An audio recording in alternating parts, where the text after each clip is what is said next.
This live broadcast of Wayne Finger Lakes High School basketball is brought to you thanks to the support from Generations Bank, Little John Orthodontics, Bill Cram Chevrolet, Finger Lakes Partners Insurance, It's a Wonderful Run 5K, Finger Lakes Construction, Red's Place, Ferrara Lumber, Jimmer's Auto and Steve's Garage, Penny's Place Restaurant, the Seneca Falls Country Club, the Omen Theater, FingerLakesWine.com, Digital Marketing, and Aflac Supplemental Insurance.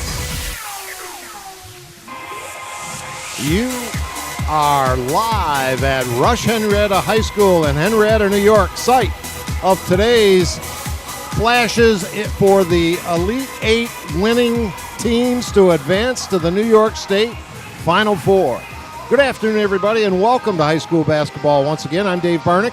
Happy to have alongside me once again the Minders coach and former Minders outstanding athlete, not just basketball. That would be Jerry Anderson. We have the fabulous Hunt brothers, one engineering, Jason, one on camera, Jeremy, and a good crowd on hand as the teams, the winners, the champions from Section 5, go at it against the Buffalo region Section 6 teams. And the South Seneca Falcons, Lady Falcons, playing great. 18 of their last 19 wins. Superbly moving the ball, love to run. But they're going to have their hands full, I think, today against a very successful Allegany-Limestone Lady Gators team. Yeah. Watch out for the Alligators. Yeah, coming into the game with a 22-1 record, Dave, just looking at them from a size standpoint, right, they're going to have an advantage with height. Kind of expecting two different styles of games today. We're going to probably see South Seneca push the tempo and Allegheny likely to look to get into a half-court game. Well, one of the things I mentioned to Jim Sinacropi in that physical, intense game, despite the 20-point victory by South Seneca over Notre Dame of Batavia this past Tuesday night, was your pregame sentiments for the South Seneca Oakfield matchup could have been duplicated in that game. A bigger team, a more physical team, but South and fouls would loom large, we expected. And again tonight, Jade Parsons had foul trouble in the victory over Notre Dame of Batavia. Did not slow down the Falcons, but it was an issue during the game. And of course, the leading scorer for the Alligators here from Allegany-Limestone is 6'1" Morgan Davis, averaging almost 19 points per game, and also with nearly 100 block shots this year. Yeah, I think very good sentiment on keeping Jade Parson in the game, right? It's probably going to be essential just from a defensive standpoint and a rebounding standpoint. So Jade's got to stay out of foul trouble, and it's important to keep her on the floor today. For our audience out there, they might be wondering about Jenna McDonald, who's had a sensational season and a tremendous postseason. She left the game late in the fourth quarter, received ice on her foot, not just her ankles. We got word that her calves really tighten up, and it's been an issue most of the year. I spoke to her as she was getting some assistance loosening up before warm-ups, and she said she's fine, and she plays with tremendous abandon. Yeah, I've been just impressed with her, for the whole postseason run, as well as the regular season. But her game has really stepped up in the last 3 to 4 weeks of the season, and, she's established herself as the floor general here. The other thing, and we'll probably talk about this, is this is our first of two games. We have the Fredonia Hillbillies going against the Midlakes Screaming Eagles, the undefeated Screaming Eagles, coming up at 7 o'clock scheduled tip-off. But as I was witnessing the end of Franklinville's 20-point victory, 60-40 over Section 5 Class D winner Alba, you see that joy of victory, certainly for Franklinville, who moves on, and you see the suddenness of the season ending. And of course, as a player and a coach, you can relate to that. Absolutely. Having been to this point of the season, unfortunately losing both times, it's rather abrupt, and you never really want to end the season that way. And you're constantly reminding your kids you had to be a champion in the first place to even get here. That's right. Every team that's here, should be proud of their accomplishments. And win or lose, they're champions within their own section, and they've represented their sections well. Well, Allegany-Limestone has only lost one game. They've played a lot of bigger schools. They've posted big numbers up. The only team they lost to early in the year was, in fact, the undefeated Franklinville team we just mentioned. And they also go with their second leading scorer, Brooke Giardini, averaging about 14 points per game. So they're a senior-laden, experienced team. And the South Seneca Falcons, we'd be remiss if we didn't go very far without talking about the Shawless girls, particularly, well, both, because that freshman, Brooke, or I'm sorry, Logan, tremendous, tremendous fortitude for a freshman, great skills, and Skylar, sensational poise and leadership, and really the leader of the team. Absolutely. Skylar is the glue. She does a little bit of everything, and Logan has not played like a freshman. We have some lineups coming our way, some introductions, and we will take a break, and we will return with all the action coming your way.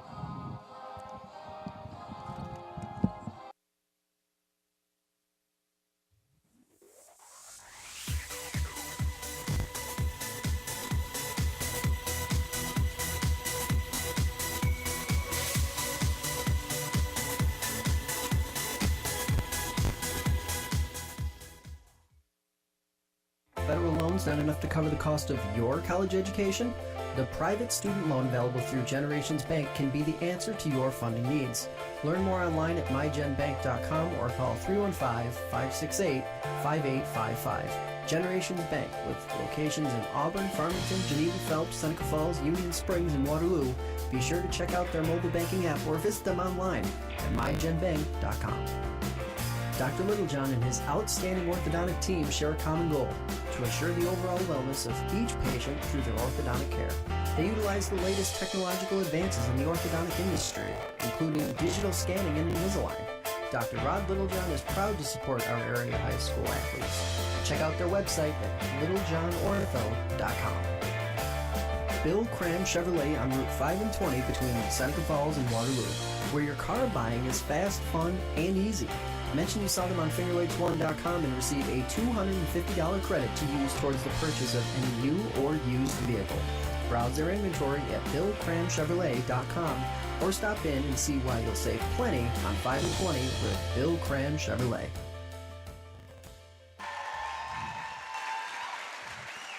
Coaches for both teams, and now the starting lineups will be coming your way. By the way, if you're wondering where Jim Sinacropi might be, he is doing some coaching today, Jerry. He is. They have the 5th and 6th grade end of the season travel tournament. Jim was pinch hitting this morning as the head coach for the team, filling in for Coach Verke, who had to attend the funeral of his grandmother. We again extend our condolences to the entire Verke family. And I know you, I asked you if you went there at all, and you said you actually officiated. So question of the day, number one is, how many warnings, how many tees did you have to give Coach Sinacropi?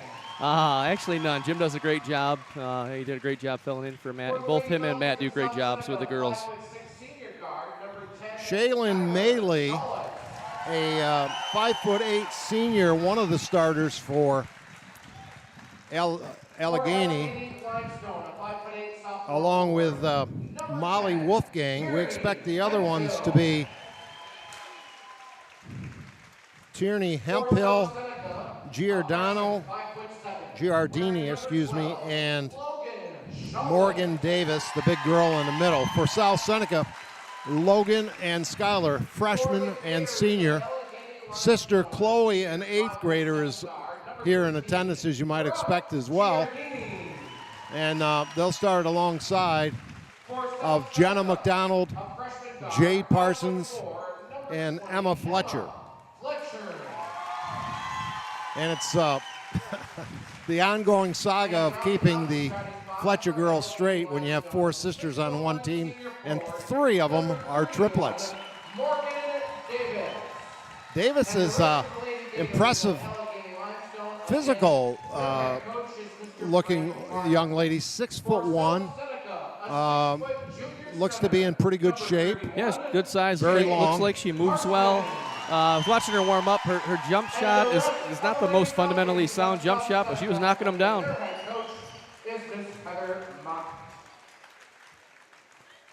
So we'll be bringing you this contest, and again, following this one, we'll have Midlakes favored, undefeated, and interesting that their superb player, Elena Forbes, was featured on Sports Center. Yeah. Top plays. That's kind of cool. It was a great play, and Finger Lakes 1 actually got in on the action. I heard you were in the background along with Jim Sinacropi. Yes, we were. Yeah. But right here at South Seneca and the Section 6 Buffalo representative, Allegany-Limestone. And actually, it remains to be seen. They've scored a lot of points this year. They put up over 80 in their opening season victory. It was a lopsided score of something like 85-18 or something like that. In the game preceding this one, 60-40, Franklinville from Section 6 over Alba. Williamsville defeated Pittsford-Mendon 65-47. And we'll give you that other score in a minute. This game is underway, and it's South Seneca with the basketball on the far side of the court from our broadcast location here at Rush-Henrietta. Parsons has it inside, goes in the corner to Logan, going to drive it, give it up, back to Parsons. Little jump hook with her back to the basket is good. And we see pressure right away, not to be unexpected. Yeah, we see South Seneca open up in their 1-3-1 half-court trap. Forces a quick shot. Shot from the corner won't go. Rebound Parsons. She got 4 fouls before the third quarter ended Tuesday night. Finished the game. Driving, stopping, laying it up short. That was Logan. Great all-around player. I want to get back to something I said the other night that I didn't complete a sentence on sometime during today's broadcast on Logan. And that's Morgan. Little traveling move there. Didn't get called, but the missed shot is put back up and in by Shaylin Maley. And we're tied at 2. Dave Allegany's come out in a little junk defense, playing a little triangle and 2, an inverted triangle and 2. Guarding Jenna McDonald and Kelsey Shawless. This is Fletcher with it. Skyler with it now. Back to Fletcher in the corner, driving, stopping. A little floater on the baseline. Goes out of bounds, I think last touched by the Gators. I wonder how many teams in New York State have the Gators as their mascot. Not many, I would suspect. Inbounds, Fletcher, left-handed shot. Back iron, no, and just saved inbounds, nearly stolen by the hustling Jenna McDonald. 2-2. That other score in these regional playoffs, Bishop Kearney won their game in Class A over Orchard Park, 58-39. Driving, nice pass by Davis, and there's steps called, yep. I really thought, I don't know what you thought, Jerry, on Morgan's, that travel was on one of her teammates, but Morgan's very first move, it if you get an official who's going to call that could be a telling factor. Yeah, and that was one they missed. That's an obvious travel call, and that's going to get called probably 95% of the time. And you probably know a couple of one or two of these officials. I do. I'm familiar with 2 of them. We have Bill Bowe and Ron McCoomer Jr. And Jenna McDonald was beautiful. Again, fearless, attacking the basket despite her diminutive size. Isaiah Thomas-like. Jenna McDonald gives South Seneca the lead back. The shot from the corner, no. And it goes out of bounds to the Lady Falcons. I'm sorry, give us those names again, Jerry. Bill Bowe. That's a Victor name, isn't it?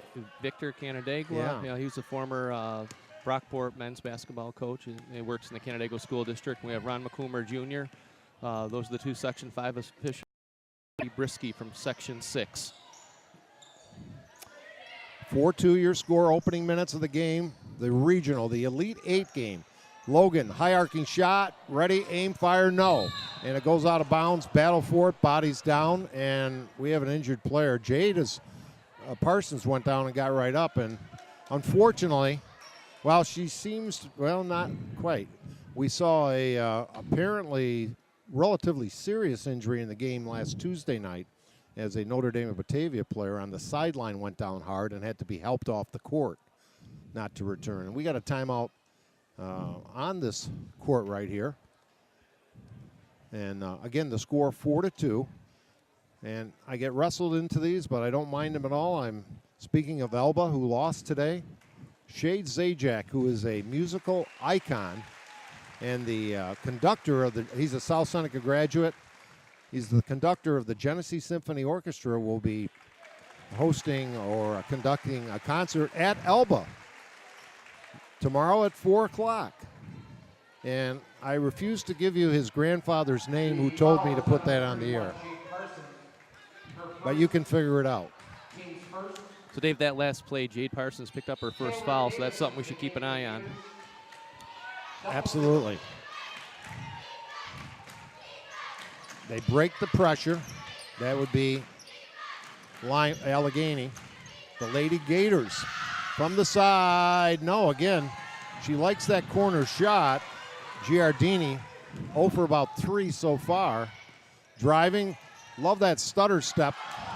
That was Logan that time. Comes up short. A lot of contact. Falcon fans wanted a foul. No call. And here comes the Gators. Not the Florida Gators. And the basketball retrieved nicely by Jason Hunt right there with the good hands. He could have been a contender. Yeah, the early pressure looks like it's getting to Allegheny. A couple of bad passes, tip passes, going out of bounds the other way. Emma Fletcher, right corner, bottled up as she uses up her dribble, gives it to Logan, bounce pass inside, yes! The basket counts. Sister Skylar flying around like a squirrel. That's what she said Coach Mott tells their kids to do. And she made the hoop and go the line for one. They look poised as they have been again to start. That's been the most impressive thing about the South Seneca girls all postseason, right? They look like they're all veterans of this type of game this time of the year. She missed the foul shot. Parsons kept it alive, and then the follow-up shot was missed by Skylar. But the Falcons up 4, 6-2 as we approach midway first quarter. And now it looks like they're shading Morgan, the big girl. And she goes up. Her shot is missed short. Good defense by the smaller Falcons. Retrieved by Fletcher, and here comes South Seneca. This is Logan. Gives it up. Tough pass to handle, but Skylar handled it, knocked out of bounds. South Seneca to inbound underneath their own basket, leading 6-2. Dave Barnick, Jerry Anderson, and the fabulous Hunt brothers on hand here from Rush-Henrietta in the Elite 8 contest. Fletcher on the left wing, shot clock down to 10. They give it to Parsons. Likes that hook, this time blocked by Davis and picked off by Allegheny, but stolen back by South Seneca. And we got a foul from behind, I think, called on Wolfgang. Not Mozart, based on that last public service announcement, but Molly Wolfgang. Dave, Morgan Davis for Allegheny. He's got about 3 block shots so far early in the game. She looks like, she's a rim protector, but at the same time, she could have been called for a foul on a couple of those. We've got a timeout on the court. Score 6-2. I thought that was a nice segue, and I didn't get any reaction, Jerry, from Jason Hunt to our left here on the Wolfgang Mozart line. Jay's too young to know who Wolfgang Mozart is. I wasn't alive then either. He was sleeping in music class. And Freddie the Falcon, who I got a report was injured. I don't know if that's a substitute, but if it is, take those broken wings, right? You're not going to start singing now, are you, Dave? Probably not. And I do not know the words to the alma mater, so I can't do that. South Seneca underneath their own basket, bring it out deep to Logan. Uses up her dribble to Fletcher. Loops it into Parsons. Parsons' shot is deflected, blocked by Davis and picked off. The big girl looks for help, finds it. That's Giardini. In the corner. She averages about 14 a game. Cross-court pass. Hemphill Here's the baseline jumper, swish by Maley. She has all four. Shailene Maley, the 5'8" senior, all four Gator points, and it's 6-4 South Seneca. Here's the bomb by Fletcher. Ready, aim, fire, bullseye! And a three-pointer for Fletcher, who had some big points in the win over Batavia. Here's the shot, answering with three is Giardini. She was missing from the opposite corner, but found an opening and liked it on the other side. Quick answer. 9-7, maybe the pace heating up a little. Jenna McDonald gets a pick by Parsons.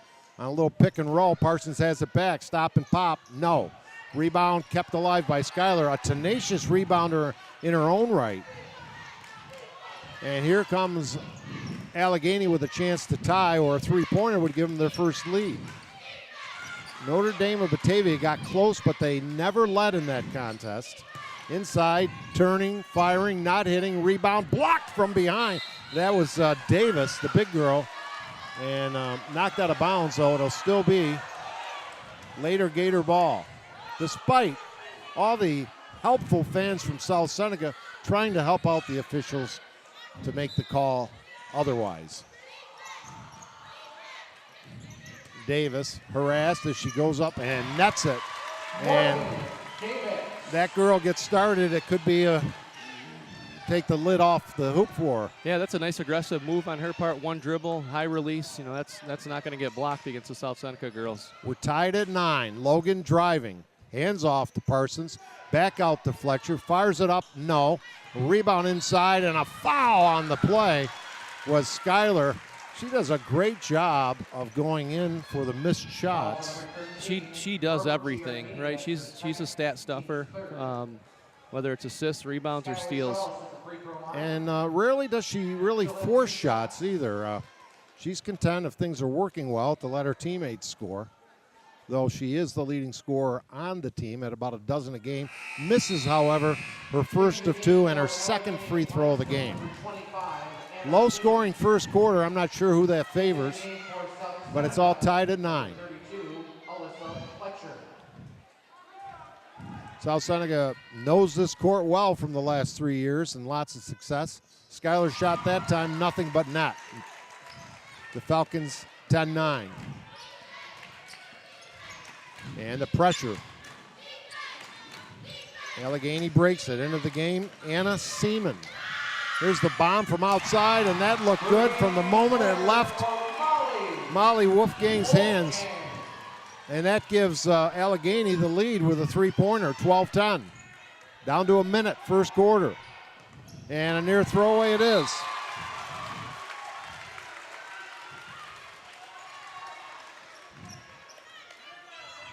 As Alyssa Fletcher couldn't get that ball. So, Dave, this may be the first time that South Seneca's trailed all postseason. Could be. Good point. We'll see how they respond. 45 seconds in the quarter, 20 on the shot clock. Allegheny with it. Davis wants to take it inside. Seaman got it. It's going to have a jump ball. Possession arrow. I can't quite see it. We're blocked. It'll stay here with Allegheny. Even though we're on the end line, it's really a nice vantage point and a nice spot for these playoffs, I would say, Jerry. Yeah, this is a great view. Davis against Parsons. Wheels, turns, fires, doesn't hit. South Seneca was inside, but Morgan went over the top, kept it alive. Skylar comes out of it against the pack, going to drive it, and she carried the basketball. Yep. Okay. Lost control. Davis had not got back down, and I think she wanted to. She knew that. Yeah. I think it was a good decision in trying to attack the rim with her back on the offensive end. The winner of this game advances to the Final Four and would play next Friday night. That's March 16th at 3. I'll give you that time momentarily. But it's next Friday evening. I have that written down. I was looking at Class B instead of Class C. 10 seconds left in the quarter. Outside, inside now Davis. Turning, firing, gets the roll. Nice little jump hook by Davis. She keeps going to the well. The shot at the buzzer is no good, and a nice little run by Allegany-Limestone. Back with second quarter action after this.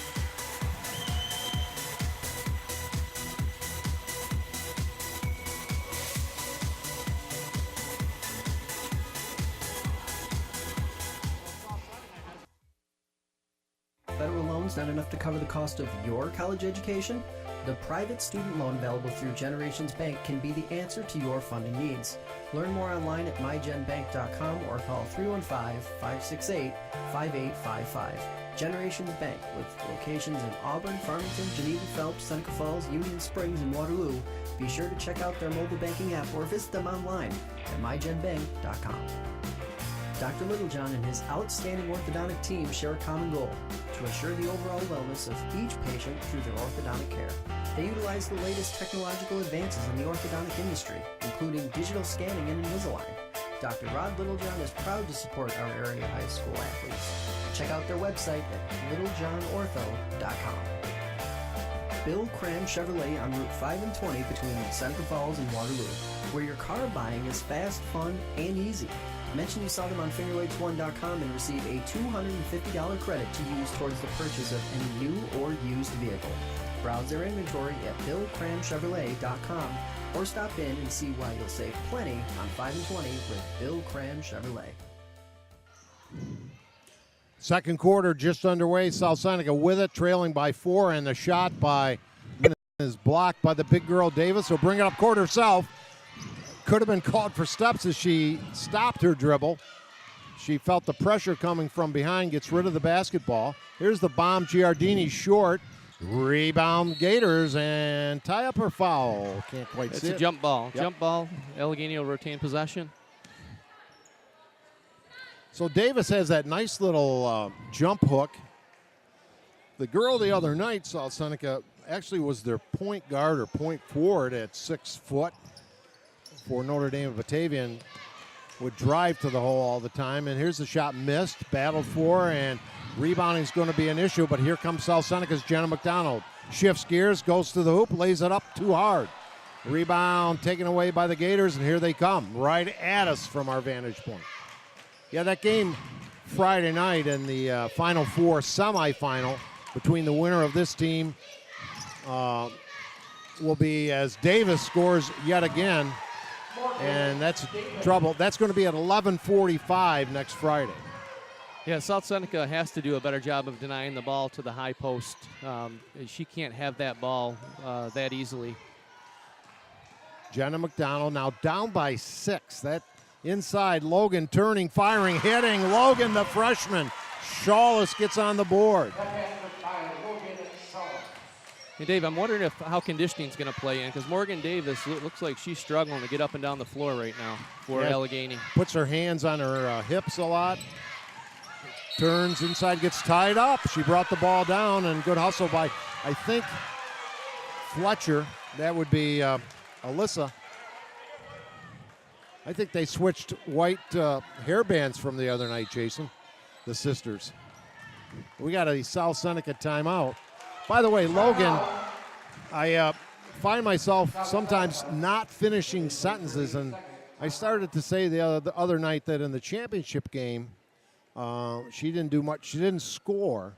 However, she did so many other great things, and I didn't get a chance to finish that. She had 10 rebounds, 6 assists, and for a freshman, she's someone opposing coaches aren't looking forward to facing the next several years. Yeah, I've said it in the last few games that I've done. She does not play like a freshman. She's very talented. That last post move she made on that 6'1" player, right? That doesn't, most 5'6", 5'7" kids are afraid to do that. She's quicker off the floor, and great shot going over the front of the rim. And older sister Skylar, the perfect peer to kind of help guide her through the rough spots, no doubt, along with older sister Kelsey. This time McDonald shot is blocked as she tried to take it inside, and Fletcher all over Wolfgang. Wolfgang on the side now. Open shot, Maley, no. She goes cross court to Giardini. Working good ball movement by Allegheny. The shot, no, but a foul on Fletcher will send Allegheny to the line for 3. That's Hemphill. South Seneca down by 4. Yeah, the championship game is Saturday at 4 p.m. That's St. Patrick's Day. And also, as Hemphill misses the first free throw, that is Patricia Guinan's birthday. who's here in attendance as she comes to most of the South Seneca Lady Falcon games. 16-12 your score.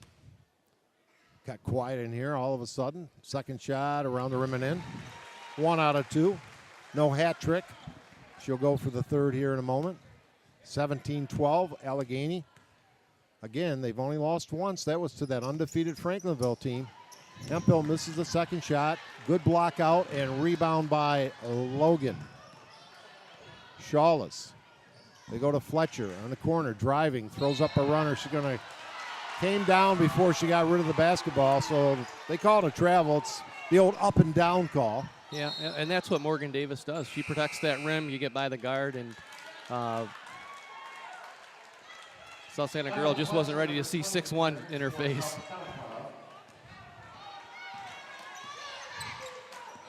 Emma back into the contest. Emma Fletcher. 5-point lead, half-court offense, which suits Allegheny just fine. Good poise showing.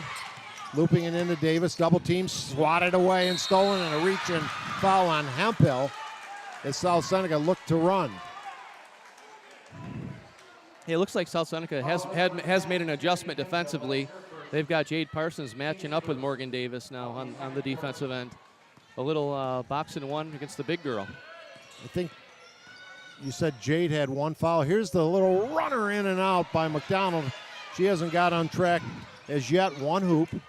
Well, nobody has more than 1 basket for South Seneca. It's all 5 starters have 1 basket with a 3-pointer by Emma.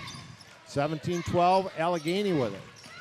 Driving to the lane, Giardini, nice move, but blocked. I think Logan got a piece of that, her or Parsons, and here comes Logan, the freshman. Driving down the lane, it's wide open. She dishes off beautifully, but Fletcher can't convert. Yeah, oh, my. The great bounce pass, and again, that's the effect of having 6'1" Morgan Davis there protecting the rim. Rush the shot a little bit. Yeah, I heard those footsteps. So, a chance to cut that lead down. Now Allegheny can extend theirs. Hemphill. And steal by Fletcher, but you can't keep it in bounds. So, South Seneca definitely the quicker team, you can see that. But the poise and working the ball around is pretty impressive by Allegheny. Yeah, Allegany's being very patient. They're using the shot clock. We've got 8 left in this possession. I think South Seneca really wants to get that tempo pushed a little bit more. 0-0. Here's a shot. The bomb as the shot clock was running down by Davis, and the deep rebound once again, Shawless. And then the pass off Fletcher's hands out of bounds. So South Seneca certainly not off to the kind of start we've seen in every other postseason game so far. And credit the Lady Gators with having something to do with that. But they've rushed a few things as well, I think, Coach. They have, but, you see a little bit of nerves kicking in, right? They were trailing first time. Davis can't get the putback to go. Here's a steal the other way. And look at Logan. We got a quick timeout. South Seneca wanted to make sure Logan didn't get tied up. Again, it's 17-12. Let's review things a little bit. Following this game, it'll be the undefeated Midlakes Screaming Eagles. And I looked over the scores of their game, and I found one particular team all season long who came the closest to ending that unbeaten streak, unbeaten season by Midlakes. And the coach of that team happens to be sitting to my right. And we'll talk about that in the upcoming game a little bit, what was successful and the skills of that multi-talented underclassmen team. That's another impressive thing about Midlakes and South Seneca. Yeah, and there's actually a handful of teams here combined between the Finger Lakes East and West that bring back most of their players, so the future's bright for our area basketball. With just under 4 minutes to play in the second quarter, the Falcons down by 5. They have the basketball. Logan driving and a kick ball, a kick save and a good one as it went out of bounds off the Gators. Jeremy up in the crowd here, doing the great camera work as usual. Brother Jason to my left on controls. Fletcher throws up the bomb. No, not sure that's the shot they wanted. But here it's one and done for the Falcons, and here comes Giardini. Hemphill on the wing, and the bomb goes outside, blocked by the official a little bit. Rebound fought for, and a jump ball once again. I think you're right. As impressive as leading scorer for the Gators are, Morgan Davis, a little bit fatigued out there. Yeah, and I think Allegheny there got away with a push in the back. You see the girls getting a little physical here prior to the inbound play being set up. Inbounding right in front of us is Tierney Hill. The Gators wearing navy blue with green trim and white numerals. They loop it into 0-0 Davis. Her shot is an air ball picked off by Jenna. Jenna going to go down the right sideline, loop it over to Skylar, layup up and in. There you go. With the left hand. So you see South Seneca get out in transition there, and that's where they're going to be at their best. And Allegheny is struggling getting up and down the floor. Yeah, even something as simple as getting that lid off and converting a fast break can settle the nerves, I would think. Here's the bomb, the other side, not answering. Over the back, no whistle, and we have another jump ball called. It was Shawless, Skylar, and Taylor Davis, 0-0. Not to be confused with 7 foot, 1/2 inches tall, out of Centenary, Robert Parrish, the chief. Remember those great Celtic teams, Jerry? I do. Are you happy you said those words, by the way? When you said them before, or no? Oh, what words were those? I do. Oh, absolutely. I've never regretted that. That's Ever. the right thing to say, and that's a good thing. Driving, Fletcher tries to bounce it over and stolen but lost, so South Seneca kind of caught a break there. You know, Emma Fletcher had a clear lane to the basket, but again, you know, with Davis down there, I think, you know, that's in the back of our mind after her last attempt to go to the basket. Looking to inbounds, looping it out is Jade Parsons. Going to take it down low, but gets it out to Skylar. Fletcher, left wing. Nearly lost it, but Jenna has it into Parsons. Little jump hook with it back to the basket. Nearly went down, no. And here's Skylar keeping it alive out to Jenna McDonald. Missed off the right side. And it's 17-14 still. Low scoring first half. Coming down to the 2-minute mark of this first half. Turnaround Davis, no. Rebound Logan. She has a bushel full of them. Bring it down herself. Looking, stutter step, drives, no, but a foul. What great decision by Logan Fletcher on that, and a good move. They have that one little jump step, her and her sister. Yeah, both the Shawless girls do a nice job of changing speeds, right? She shows her shoulders to the defense, they relax, and then there's a blow by. So Logan at the line, can't get it to go. Everything looks so big here. And such a low-scoring game particularly. So she'll have another opportunity. Logan's second shot, good. And it's a 2-point game. 17-15, just under 2 to play. At halftime, we'll take a short break and have your Bill Cram halftime discussion. Parsons really shading Davis, trying to deny her the basketball. Traveling going to be called as Giardini retrieved the basketball but was on the floor and then started to get up or move. Yeah, the adjustment that South Seneca made defensively by putting Parsons on Davis, you know, looks like it's worked out well. Allegany's really trying to get that ball into her, and, you know, did a nice job of denying. Right side, Fletcher going to drive it, stops, pops. Doesn't get it back on her own rebound, blocked by Davis yet again, and she stuffed her pretty good on that one. So now Allegany-Limestone, the district. Again, the possible steps, no whistle, inside feed.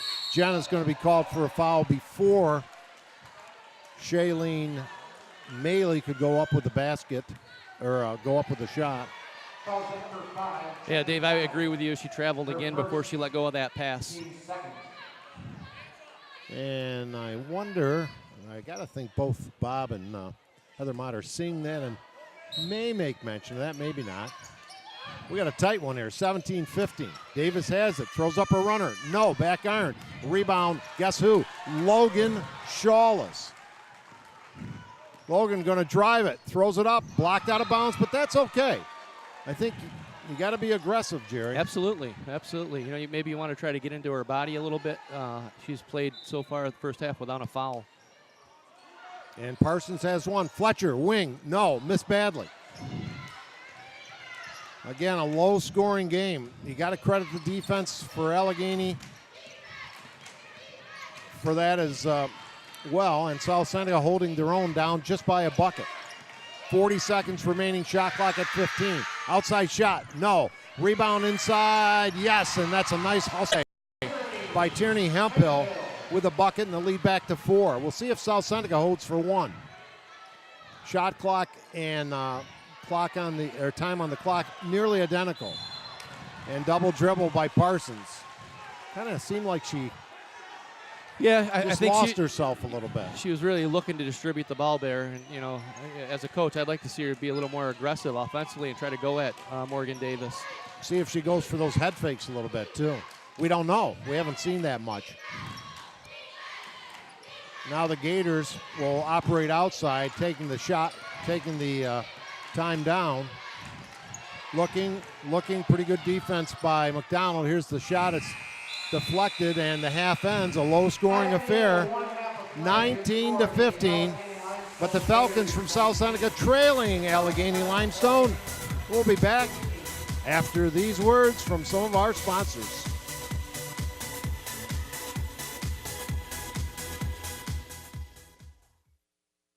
FingerLakes1.com's live coverage of Wayne Finger Lakes High School basketball is brought to you thanks to the support from Finger Lakes Partners. Insurance for your life, home, auto, and future. Trust someone who lives in your community. With offices in Geneva, Waterloo, and Victor, visit Finger Lakes Partners online at fingerlakesinsurance.com. Ferrara Lumber and Building Supplies. Ferrara Lumber has been a fixture in the Seneca Falls area for almost 60 years. Start planning your next home improvement project at ferraralumber.com. Ferrara Lumber, supporting local high school athletes since 1959. Finger Lakes Construction Company is the #1 post-frame builder in New York State, providing complete building packages for a wide range of construction, including personal garages, commercial office complexes, municipal, equestrian, agricultural, dairy facilities, pole barns, and more. Visit them online at fingerlakesconstruction.com. The It's a Wonderful Run 5K Committee. It's a winter run like no other. Check out race videos, sign up for the next race, and learn how to get involved in the most popular holiday run around at itsawonderfulrun5k.com. Red's Place, serving great lunches daily in downtown Seneca Falls. Awesome daily specials, soup, and the best sandwiches in town. Check out their Facebook page for daily specials and their full menu. Next time you head out to see a movie, make it at the Omen Theater at downtown Lyons. You'll love relaxing in the modern, renovated theater that has the old-fashioned charm and character of the original house, first opened in 1915. See what's playing this week at omentheater.com. Penny's Place Family Restaurant, located on 5 and 20 in the Liberty Plaza between Seneca Falls and Waterloo. Well known for their large portions and home-cooked meals, a large selection of breakfast items, and everything from burgers, salad bar, and wraps for lunch. If you want a great meal while pinching a penny, come to Penny's Place. Jimmer's Auto offers a full inventory of late model cars, trucks, and minivans. Check out their full inventory online at jimmersauto.com. And for service, visit Seaver's Garage on Fall Street in Seneca Falls. Jimmer's Auto and Seaver's Garage, strong supporters of local high school athletes for over 40 years. Fed up with unresponsive web designers and getting nickeled and dimed for every small website update?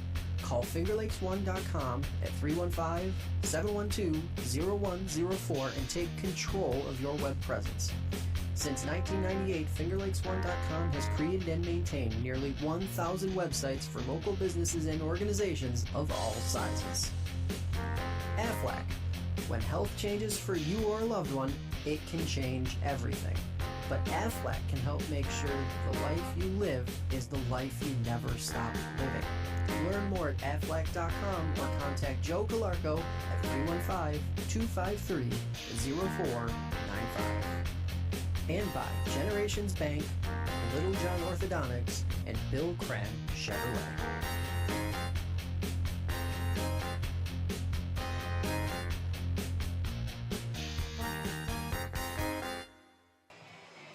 (19-15) at halftime. The Allegany-Limestone Gators in front of the South Seneca Lady Falcons. Their fans no doubt concerned because they're not used to this position. They've been playing just super the last couple of months, and particularly in the postseason. And yet probably the Allegany-Limestone fans are thinking much the same. Absolutely, absolutely. Now, I'm thinking about this game from Coach Mott's perspective right now, and if I'm her, I'm pleased with that second quarter, at least defensively. They made an adjustment by denying Morgan Davis the ball and actually kind of boxing one in her with Jade Parsons. And you saw South Seneca get out and run a couple of times. And if I'm Coach Mott, I want to push that tempo. All right, I'm okay with taking quick shots. We want to speed this game up on both ends. You may even see something different a little bit defensively with their half-court trap. They're playing a little passive with that. They may go out there and attack it a little more aggressively to really force some movement. But all in all, if I'm, again, Coach Mott, I feel really comfortable right now. Both teams, Jerry, scored only 5 points apiece in that second quarter, leading to the 19-15 score. And we were talking during that break, you would, part of that aggressive nature to attack the big girl, skilled and size that she has, is maybe some head fakes that we haven't seen much of. Yeah.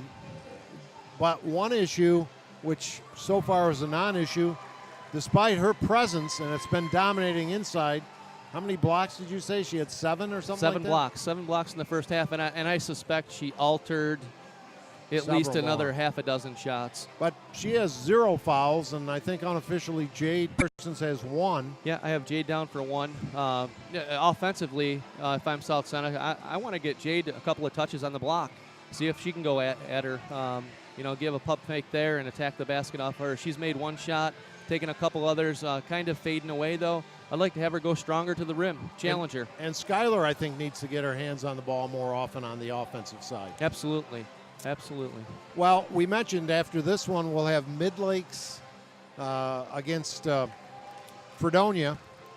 Last year, South Seneca and Minders played back-to-back in Buffalo at Buff State, and it was Frewsburg, a team that South Seneca, they looked like the Boston Celtics in that game a year ago, but Frewsburg is a team that this Allegheny team defeated, I think, twice this year, perhaps.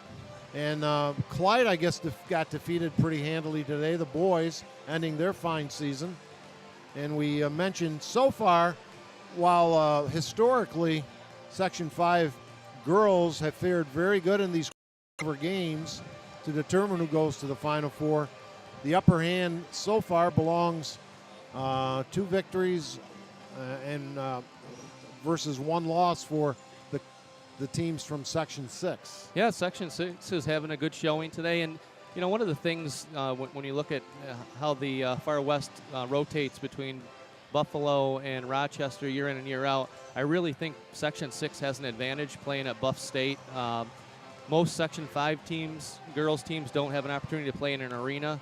And I know, speaking personally, having brought a team up there twice, it was a tough adjustment versus coming into a high school and playing in a high school gym. That depth perception can get make a lot of fine shooters look not so fine in some of those big arenas. Although It's such a thrill. You and I both had the opportunities, different decades, mind you, to play at the Rochester War Memorial, now known as the Blue Cross Arena. And another guy who got to play there, Jerry, several times, standout former South Seneca grad who's related to the Kisner girl and Jenna McDonald. Scott McDonald, I had hoped to put him on during our broadcast today, but he could not make it. And he said he's listening to his 2 buddies.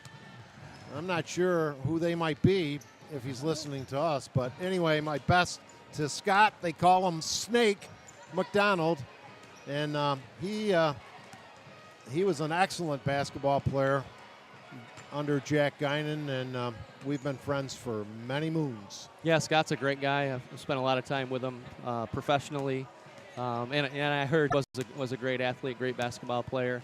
I asked him for a video, and I don't think they had video back then. Yeah, and if they did, it was black and white, that's for sure. But he was part of that great run for South Seneca. And as I said before, and very proudly, South Seneca, the only school in Section 5 that has won 5 consecutive titles in both boys and girls basketball. They've won 3 in a row on this go-around. And the Aaron Farney teams, Abby Brewer, Allison LaPointe, had part of that run from, I forget the years, early 2000s, I think. Yeah, that was with Everett Babcock. Yep. So, I mean, the history of South Seneca is just outstanding with Coach Guinan and Coach Babcock, and then you have Coach Mott with her dynasty here that she's established. And next year, given Skylar will be a big loss, however, the only starter who's a senior that they'll lose at South Seneca. And that's going to be, those are big shoes to replace, but Coach Mott seems to find a way to do it every year, and I think you mentioned you got Chloe Shawless down in middle school right now. Maybe it's time for her to come up. She was on JVs, and I guess had a good year. By the way, if you're South Seneca, you go into halftime. Morgan Davis, their leading scorer at 6'1", only has 4 points. So you're thinking, you got to be feeling pretty good, but they need to get their own offense going. Absolutely. And you see South Seneca coming out with that matchup zone or that box and one a little bit here on Davis as well. And let's watch her fatigue and see how she handles the up-tempo if South Seneca can get the ball moving. Parsons Inside, denying her the pass, or trying to. Driving the other way, left-handed shot blocked the other way. As Giardini, you would expect her to try to take over as the second leading scorer if they can't get the ball, or when they can't get the ball to Davis. The Alligators look to inbounds. They find Davis on the wing. She's going to drive it. Her shot deflected, blocked, picked off. Again, though, by the Gators. Shot clock running down, and an air ball. Shot clock goes up, and bailing them out just as the shot clock was ending is a foul, which will send, I think, Molly Wolfgang to the line for 2. Logan Shawless with her first personal. And nothing but net. I think these first 4 minutes of this quarter could be pretty telling to decide this one, perhaps. Low-scoring game. Who comes out of the locker room with the best start? And actually, that was Giardini at the line, wasn't it? It was. And she hit both of them. The lead back to 6. Jenna driving, and she gets hacked by, she took it strong, maybe the smallest player on the court, took it right at Price, and Morgan picks up her first, at Davis, excuse me. Yeah, that was a great drive to the basket, and you didn't see her change her shot. She attacked, and, she forced her to try to make a play, and she came down. Jenna gets the free throw. We'll try to answer the 2 made by Giardini moments earlier. Second one, good again. Excellent form, and neither of those shots grazed the rim. The lead back to 4, cut to 4, but Allegheny has it. Here's a steal by Shawless. Skylar down court quickly to Jenna. Jenna laying up, Bennett! Skylar Shawless with the theft. Lead cut to 2. 21-19. To the victor, a trip to the Final Four. On the perimeter. Slowing down their offensive set. Driving the lane, throwing up, and a high arcing shot off the glass. Wolfgang gets the hoop. That was a nice left-handed drive. Good finish for the Allegheny Gators. Fletcher on the wing. Drives it, dish off. Open, ready, aim, fire. Bullseye! Logan Shawless for 3 from the top of the key. And the lead is cut to 1. Things heating up a little, Jerry? Absolutely. You see the tempo changing a little bit. And we got a timeout as their coach, Frank Martin, not to be confused with the former Kansas State coach and I believe current South Carolina coach. Didn't they make a run? Were they Final Four or Elite Eight a year ago, Frank Martin's team? I know. Last year I was playing around March Madness time, so didn't really watch much basketball. And you'll get back there again. It might not be who knows when. It's not that easy, folks. Sometimes when your team's playing great, it looks easy. Yeah, so South Seneca has come out in a triangle and 2 this half, and I think that's what Coach Martin took the time out for, to try to get his girls settled down and get a set established for them. Skylar knew exactly what to do or where to look when she got that steal and found the speedster Jenna McDonald cutting down the opposite side. And with a 1-point lead, Allegheny will inbound on the sideline. Shot clock down to 15. Wolfgang loops it in. Throws up a runner. The shot around the rim twice and went in. And Shaylin Maley with her 3rd hoop of the night. McDonald with it for South Seneca. Fletcher to Parsons. Not really looking offensively. Driving, stopping, throws up. No contact, no whistle. But she was pretty methodical on that move, and Price just didn't have to do a whole lot other than put her hands up. Price the other way. Backs off Parsons. Some contact, and they're going to get Parsons with her 2nd. That's a nice post move by Morgan Davis. Little dribble drop step. She lost Parsons, missed the shot, but got her rebound. That's another thing. Davis hasn't been, this is her first trip to the line, according to my stats. That's the first. I have her down for the first free throws as well. 26-22. Allegheny in front. Opening minutes, 3rd quarter. Davis, good form, makes both free throws. 5-point lead again. And 5 looks like a lot in this low-scoring game. Jenna directing traffic. Again, Skylar not getting a whole lot of touches, but Jenna McDonald said, it's okay. 15-footer, swish. Jenna heating up perhaps a little bit. A bucket and 2 free throws. Lead down to 3. Dave Barnick, Jerry Anderson, the fabulous Hunt brothers, Jeremy and Jason, here from Rush-Henrietta. Right side, looping it into Davis, driving, stopping, and the hook shot goes around the rim and in. Not particularly agile looking, but effective. Yeah, real soft touch, shoots from different angles. Jenna saw an opening, got clogged up, out to Logan. Bang! A 3-pointer for Logan Shawless. And that's 2 trifectas here in the 3rd quarter for the freshman. Near steal, yes, Skylar has it. Looking, driving, going to take it herself. Contact, and she'll go to the line for 2. Not only is Skylar poised on the court, really articulate, engaging young lady, as we interviewed her in the postgame show in that victory Tuesday night over Notre Dame Batavia. Hits the free throw. She better hit those free throws when they give her that kind of a build-up, I guess. That's right. She plays with tremendous emotion and passion. Her athleticism is really at a high level. Eyes the hoop, 2nd shot, good again. Wow, you watch some of, I'm thinking of Syracuse right now. These kids hit the foul shot so well. Although Syracuse foul shooting really wasn't the problem this year. So this is our first tie since tip-off, Dave. Tied at 29. Driving, Giardini, good defense. She comes up short. And Shawless, Skylar to Shawless Logan. Logan loops it, nearly stolen, but Fletcher has it. Gets it back to Skylar for 3. Short. Rebound fought for. Who has it? Jade had it. Tie up, jump ball. And possession arrow, going to keep it right here with South Seneca as Spencer Tullis, Finger Lakes Times photographer extraordinaire, just walks by.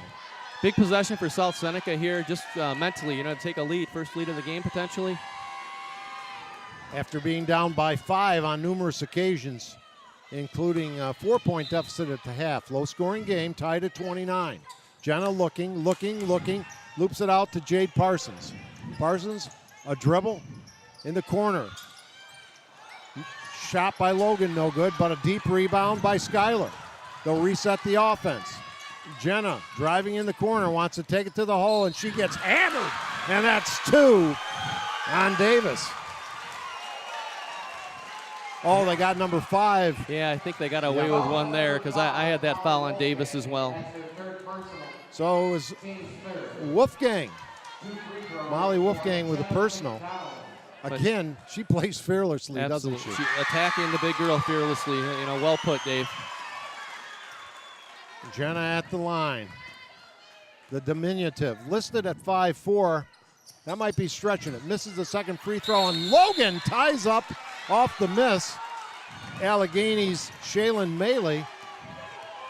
Possession arrow to the Gators, but a good hustle. I can't believe Allegheny has trailed much at all this year, so other than that one loss to Franklinville. Franklinville. So let's see how they respond. And again, you wonder about that issue you raised earlier, fatigue. Deep pass in the corner. They get it to Davis. She's 15 feet away from the basket. And I got to think as they a turnover, a travel, and we got a timeout on court. Heather Mott's got to love it when she sees Davis getting the ball 15 feet from the hoop. Yeah, you know, that if she's going to touch it, that's where you wanted to touch it. But, you know, she's been able to draw and kick. And, you know, she's been attacking the rim as well with a 1 or 2 dribble finish. South Seneca crowd has come alive, though, a little bit now, Dave. Yeah, they can rest easily now that they're leading by 1 point. But actually just kind of chipping away, keeping at it, doing what they know to do. And a game like this, a 5-point lead, looked pretty significant a couple of minutes ago. It did. But, I mean, this game is going to come down to probably the last minute or two. Just, you know, watching both teams, provided everybody stays out of foul trouble. I think your friend Freddie over there limped off the court. Yeah, he's playing hard here today, Freddie Falcon. Got the report from my buddy who rode up with me today, Joey Brewer. As South Seneca takes the court, it'll be the same starting 5. 3:21 remaining, 30-29. Close game. This is the kind of game, as far as closeness, you really want when you get to this stage of the season. It's an Elite 8 game.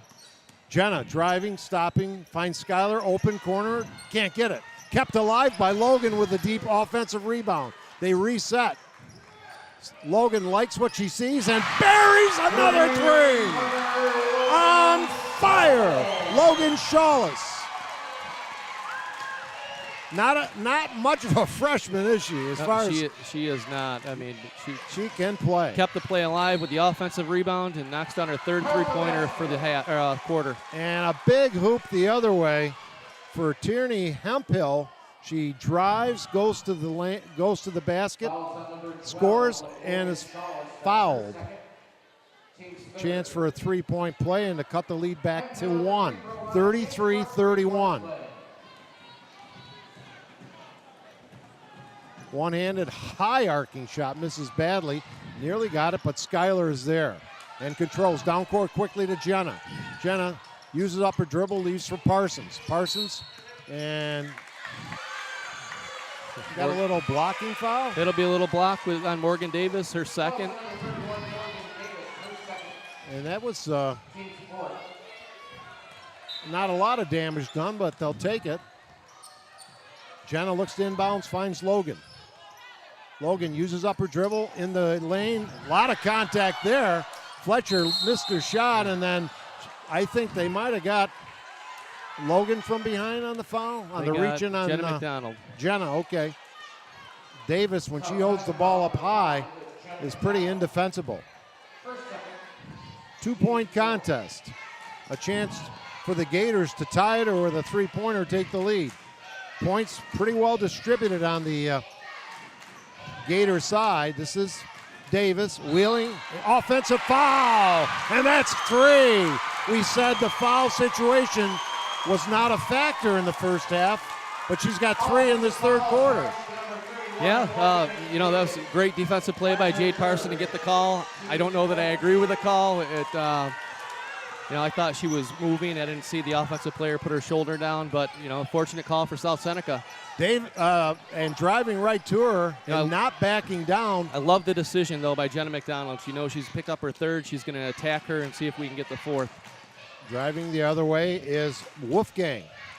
In the corner now, Giardini. Swing it out, top of the key to Hemphill. Driving inside, shot blocked by Parsons. Picks off the basketball and finds Jenna McDonald. She has Logan in the corner, looping it to the other side, in and out. Rebound fought for, bodies on the floor, and I think they might have got Jade on that one. 2 Falcons down, 1 Gator down. You'd need a couple of Falcons if you were going to go after an Alligator, wouldn't you? Yes, absolutely. One-on-one, it's kind of a tough matchup. So now we have Jade Parsons with her third foul. So both big girls on the night have 3 fouls. Nice ball movement. The shot just wouldn't go down by South Seneca. Yeah, they really missed an opportunity to fill that lane. Couldn't handle the pass and attack the rim, but they got out and ran, and that's what South Seneca wants to do.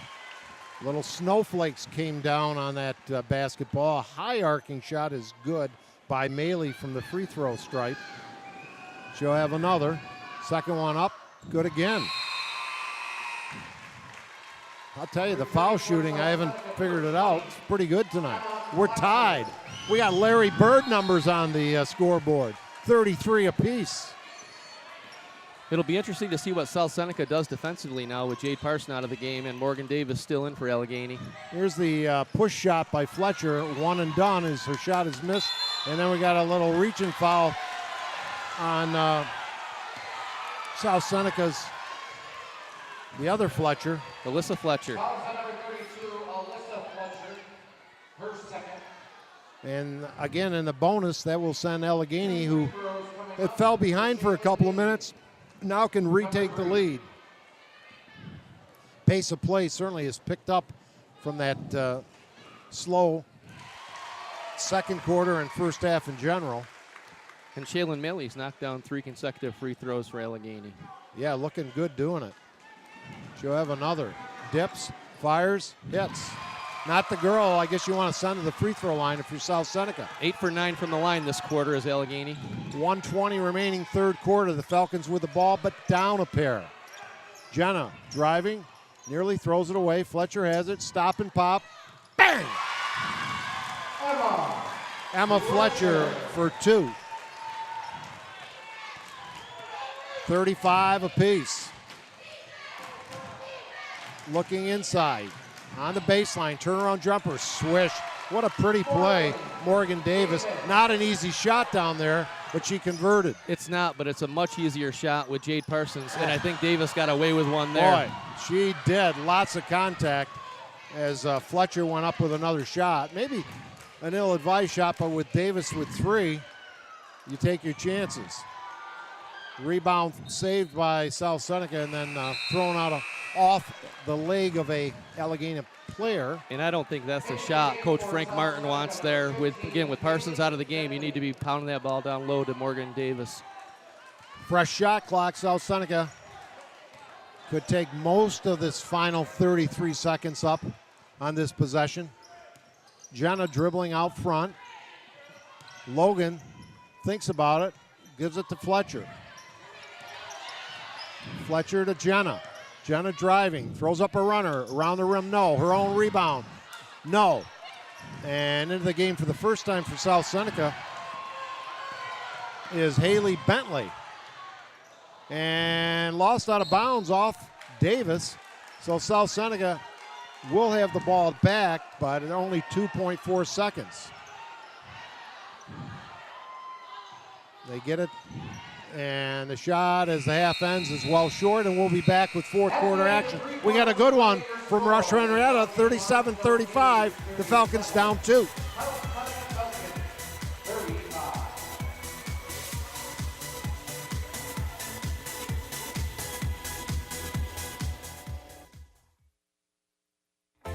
savings not enough to cover the cost of your college education? The private student loan available through Generations Bank can be the answer to your funding needs. Learn more online at mygenbank.com or call 315-568-5855. Generations Bank, with locations in Auburn, Farmington, Geneva, Phelps, Seneca Falls, Union Springs, and Waterloo. Be sure to check out their mobile banking app or visit them online at mygenbank.com. Dr. Littlejohn and his outstanding orthodontic team share a common goal: to ensure the overall wellness of each patient through their orthodontic care. They utilize the latest technological advances in the orthodontic industry, including digital scanning and Invisalign.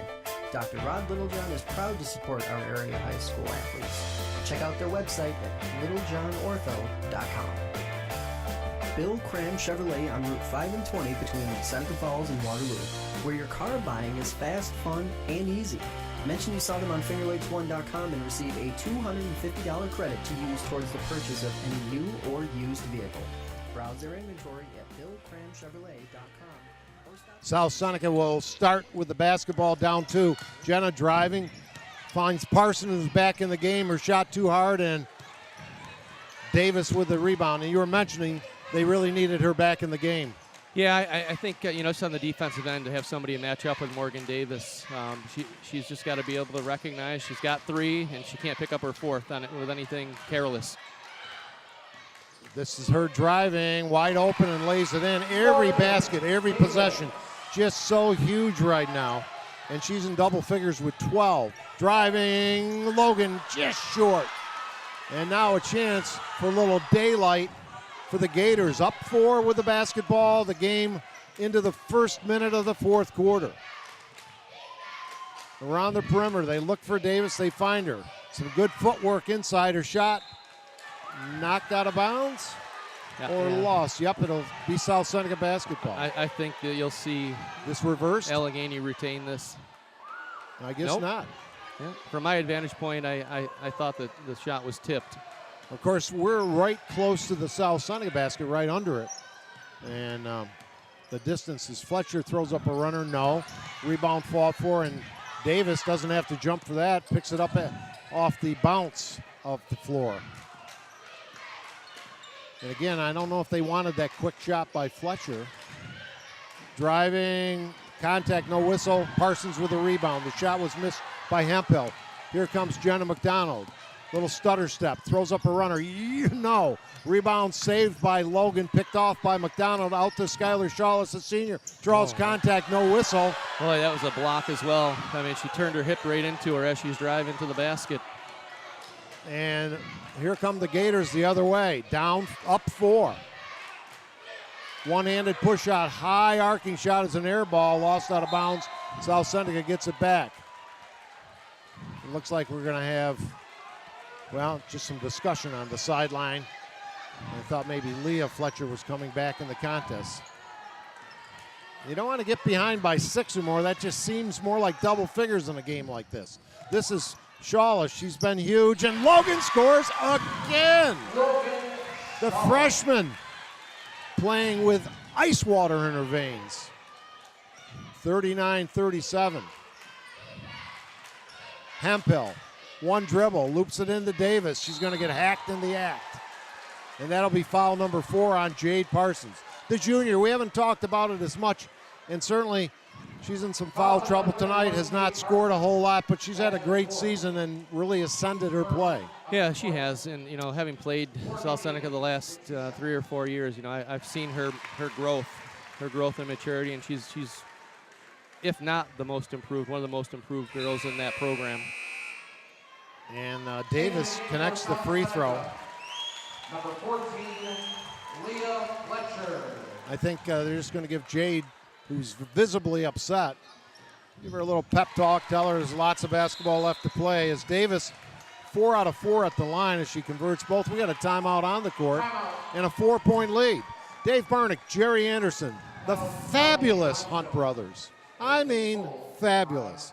Jason, who's doing a great job on the controls, producing, and Mr. Jeremy Hunt, who always peruses the crowd. And it's a good one here from Rush-Henrietta, some of which, no doubt, from the Phelps, Clifton Springs area. Absolutely. Both of our Finger Lakes teams travel well, and you can see the support with South Seneca, and Midlakes is starting to fill in as well. And again, go ahead, Jerry. Be interested to see what Coach Mott does defensively, because they can't sit back in a zone right now and not pressure the ball and allow easy passes into the post. So maybe looking at going to a man or some type of aggressive trap where there is ball pressure. The winner will go to Hudson Valley Community College. Great scene for the Final Four of the girls basketball tournament. That'll be this Friday. The winner will play at 11:45. They will play the Section 4 versus Section 3 winner. That game being played at the same time in Syracuse today. Bainbridge Guilford versus Syracuse Academy of Sciences. No doubt another one of those charter schools that we're all so fond of. 5:40 remains. South Seneca down 4, but they have the basketball. Trying to get the ball in Skylar's hands, and she has it. And she has the ball stripped out of bounds. And it's going to be Allegany-Limestone basketball. Big possession here in the contest, even though there's still a lot of time left. And Skylar trying to shake the cobwebs. I think she got hit in the eye. And she's matched up with Morgan Davis right now. So. Yes, and Parsons out. Allegheny showing patience, nearly threw it over the midcourt line. Wolfgang, left side, the high arcing shot, buries the three, that's huge. Giardini, she had a three-pointer in the first quarter. She gets a three ball there. Shot from the wing, not answered by Fletcher, who gets the long rebound and has the ball back again, and then throws it away, attempting to find her sister. Coach Mott's going back to Jade. With no choice. I agree. Inside, Davis, no, rebounds Skylar. And timeout, South Seneca. I thought we were going to get a turnover there on the carry, perhaps. So the Hillbillies of Fredonia will take on the undefeated. By the way, we didn't mention that state ranking, Midlakes Screaming Eagles. These are the number 4 and 8 ranked teams. You uncovered that information. Yeah, that's correct. The latest poll, which came out, I think Thursday, has Allegheny at number 4 in Class C and South Seneca at number 8. And South Seneca now have their hands full. 7 points, I got to think, is the largest lead of the night. It is. It is. After South Seneca took a 30-29 lead, was their first lead since the first half. Yeah, and it's not panic mode by any means for South Seneca. They still have the ability to push the tempo, and I think they can do it even more than they've done it. Personally, I'd like to get the ball into Jenna McDonald's hands and let her push while the Chalices fill the lanes. Yeah, Skylar as well. Skylar and Jenna have been the linchpins in this offense all season long. Fletcher with it, top of the key.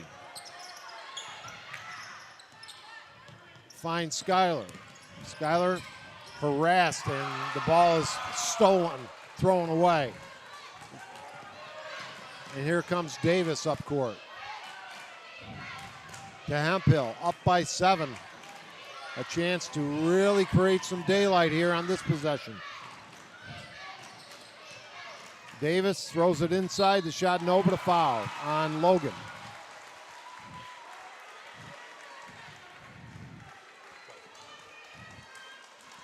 And that will send. Number 10, Skylar Shawless. That's her first team second. Actually, Skylar Shawless with the foul. That will send Maley to the line. And she has been deadly there. Hits her 5th in a row. And an 8-point lead. Defensively, strong unit for Allegheny. She's hit 6 in a row from the free throw stripe, Jerry. High arcing shots, none of them hit the rim at all. Yeah, she looks very confident when she steps to the line. The lead now 9. And McDonald drives into traffic and lost the basketball. South Seneca in big trouble. Allegheny working it on the outside. No hurry. They get it into Davis. No whistle. She missed the shot, but the putback is right there by Hemphill. South Seneca so intent on trying to block Davis out that they let Hemphill get in there for the easy one. The lead at 11. McDonald, bounce pass. Fletcher doesn't get the roll. One and done. And then here comes Allegheny. No steps called. And South Seneca showing a little bit of jitters here, perhaps. Down by double figures, aware of the clock. Shot is missed, rebound, and I think Fletcher got the rebound and may have been fouled. That was Alyssa Fletcher on the rebound. And she goes out. So you want to see a little more urgency with the ball here with South Seneca. And again, even pushing the tempo. Logan's had a terrific game on the offense. This is senior sister Skylar. Stop and pop, gets a pick from Parsons and buries the three. A much needed basket for Skylar and the Falcons. Lead at 8. 2:40 in the regulation time remaining. Davis, left side, high arcing shot, no good, rebound. Skylar down court quickly to Jenna. One-on-one, stutter step, draws contact, no whistle, misses the free throw, wanted the foul. And Allegheny wants to call timeout. Jerry, Jenna's done what she's done all year on that play, did not get the call. And if you're Coach Heather Mott, even though obviously Allegany's going to want to take some air out of the ball here, you got to set up some kind of trapping defense, I would think. Yeah, I think I try to be a little more aggressive in trapping the ball. They're really trying to play passing lanes right now. They're not actively doubling the ball. Now, you want to force quick shots, speed them up, force quick shots, right? There's some risk with that. But at this point, you've got to increase your number of possessions and hope to get some turnovers or missed shots.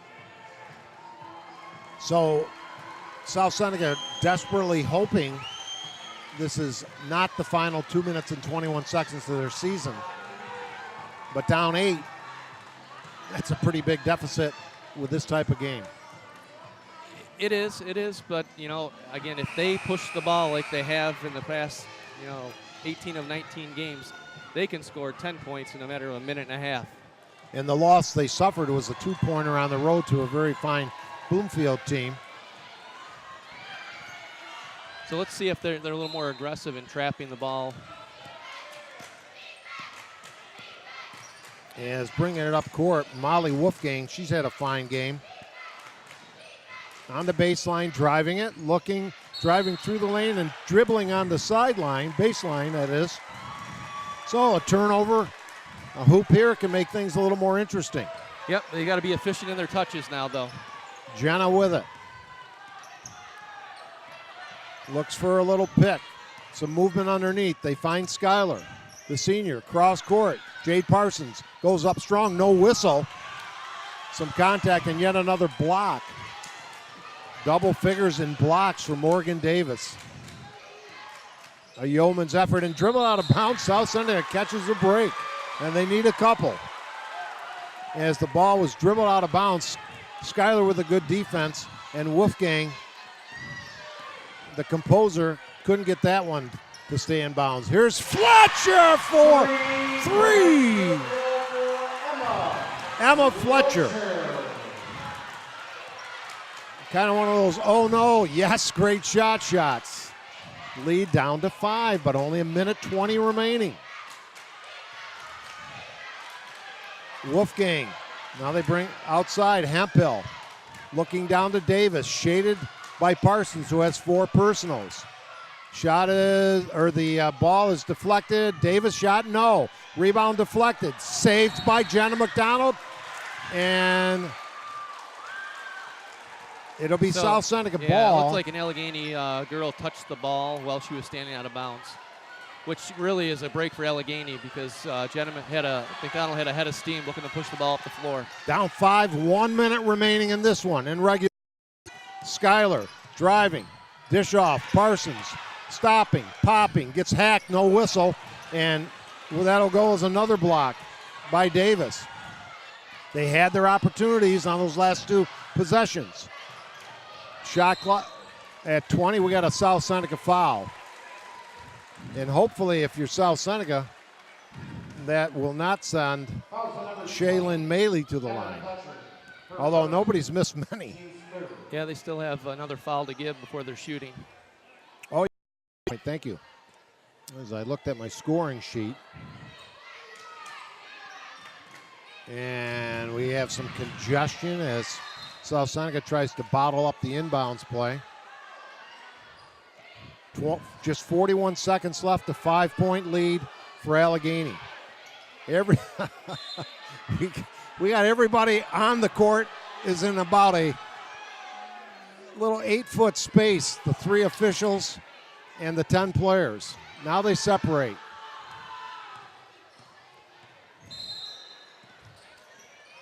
Looking to inbounds and finding Wolfgang, nearly thrown away. And a little bump foul by Logan. Go ahead, Jerry. You know, just having coached girls basketball as long as I have, with 45 seconds left, there's a good chance that the offensive team is going to throw the ball away a couple more times. So I don't know if you really need to foul it at the last 2 possessions. Now they're definitely, under 30, they're going to have to foul. But Allegheny doing a good job hanging on the ball. South Seneca now shot. It's getting down. Did they throw it away? Well, they've lost about 20 seconds off the clock since that last foul. Shot clock, really, that's not a factor.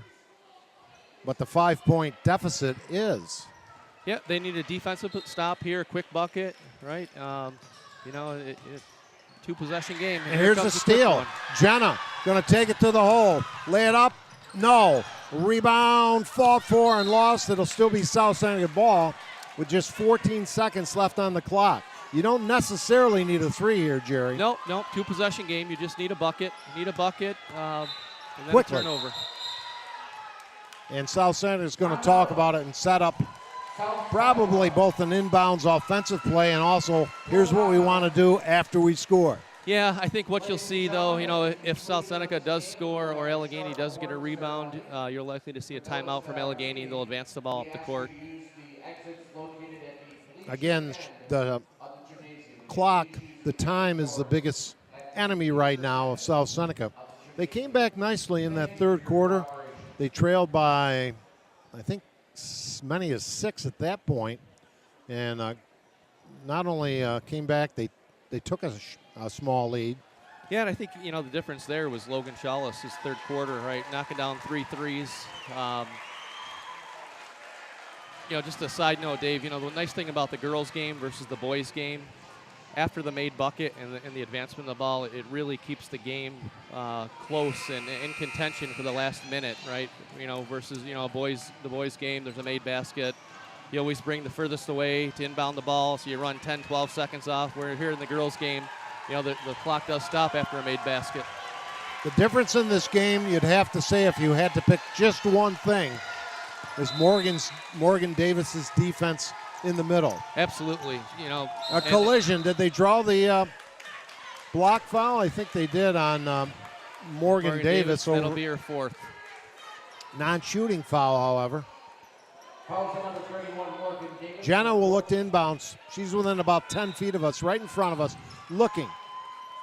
They're going to try to swing it out to somebody. And they find, here's a throwaway, and that could be Curtin's a foul. Down to 11 seconds left. Well, if she makes both foul shots, this is Giardini. She's 2 out of 2 of the line so far. That would make it a 3-possession game. Only 11 seconds left.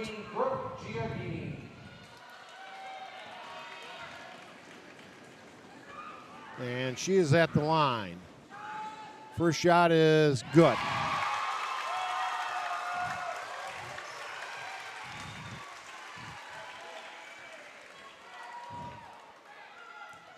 She dips. This is the big one. They have been very proficient from the line. Nothing but net. And that puts her in double figures. When all is said and done, the 7-point lead. Okay, they're going to change the timeout. It's a full timeout. The two leading scorers for the season are also the leading scorers in this game for the Gators of Allegany-Limestone. And barring a just amazing miracle comeback, South Seneca's banner season looks to be coming to an end, Coach. Yeah, you know, anything can happen here with 11 seconds left. A quick bucket and, you know, somebody inbounding the ball, throwing it away. It's not over yet. It's not over till it's over, Yeah. as Yogi used to say. You know, obviously the percentages are in favor of Allegheny right now. We're going to tabulate the foul shooting and give you that in our Dr. Littlejohn's Smiles with Styles postgame show, because that's another huge fact. And actually, I misspoke. Maley has 12 in the game. South Seneca, and throws it away. Fletcher, bad pass, went out of bounds. And we're down to just Allegheny called a timeout. And he did that to advance the ball up to the half court. Celebration beginning on the sideline. Yeah, so Dave, I have, you just mentioned it. Morgan Davis, you know, she was the difference. I have her 1 rebound short of a triple-double right now. And I want to give kudos to all the South Seneca fans, both the audience listening or watching, and as they'll be able to starting tomorrow on Finger Lakes 1. But the many fans who have filled up the bleachers and followed the South Seneca Lady Falcons tonight and this season. You knew this was going to be a tough game just looking at the records of both teams. And Allegheny will inbounds. They get it to Davis, and she's fouled by Parsons, who fouls out with just 5 seconds left. Oh, they gave it to Shawless. Parsons was starting to walk off the court.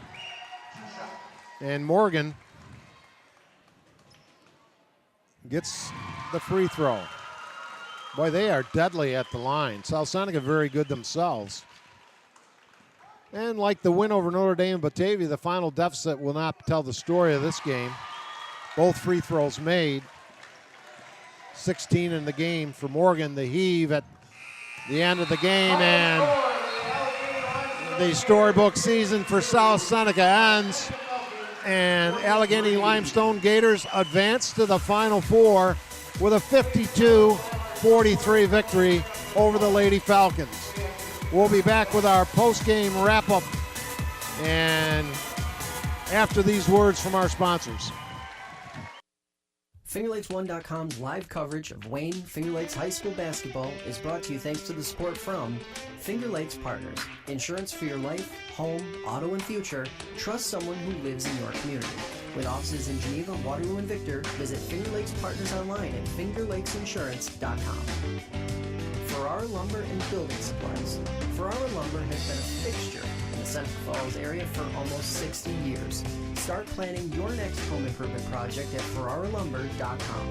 Ferrara Lumber, supporting local high school athletes since 1959. Finger Lakes Construction Company is the #1 post-frame builder in New York State, providing complete building packages for a wide range of construction, including personal garages, commercial office complexes, municipal, equestrian, agricultural, dairy facilities, pole barns, and more. Visit them online at fingerlakesconstruction.com. The It's a Wonderful Run 5K Committee. It's a winter run like no other. Check out race videos, sign up for the next race, and learn how to get involved in the most popular holiday run around at itsawonderfulrun5k.com. Red's Place, serving great lunches daily in downtown Seneca Falls. Awesome daily specials, soup, and the best sandwiches in town. Check out their Facebook page for daily specials and their full menu. Next time you head out to see a movie, make it at the Omen Theater in downtown Lyons. You'll love relaxing in the modern, renovated theater that has the old-fashioned charm and character of the original house first opened in 1950. See what's playing this week at omentheater.com. Penny's Place Family Restaurant, located on 5 and 20 in Liberty Plaza between Seneca Falls and Waterloo. Well known for their large portions and home-cooked meals, a large selection of breakfast items, and everything from burgers, salad bar, and wraps for lunch. If you want a great meal while pinching a penny, come to Penny's Place. Jimmer's Auto offers a full inventory of late model cars, trucks, and minivans. Check out their full inventory online at jimmersauto.com. And for service, visit Stever's Garage on Fall Street in Seneca Falls. Jimmer's Auto and Stever's Garage, strong supporters of local high school athletes for over 40 years. Fed up with unresponsive web designers and getting nickeled and dimed for every small website update? Call FingerLakes1.com at 315-712-0104 and take control of your web presence. Since 1998, FingerLakes1.com has created and maintained nearly 1,000 websites for local businesses and organizations of all sizes. Aflac. When health changes for you or a loved one, it can change everything. But Aflac can help make sure that the life you live is the life you never stop living. Learn more at Aflac.com or contact Joe Calarco at 315-253-0495. And by Generations Bank, Little John Orthodontics, and Bill Cram Chevrolet.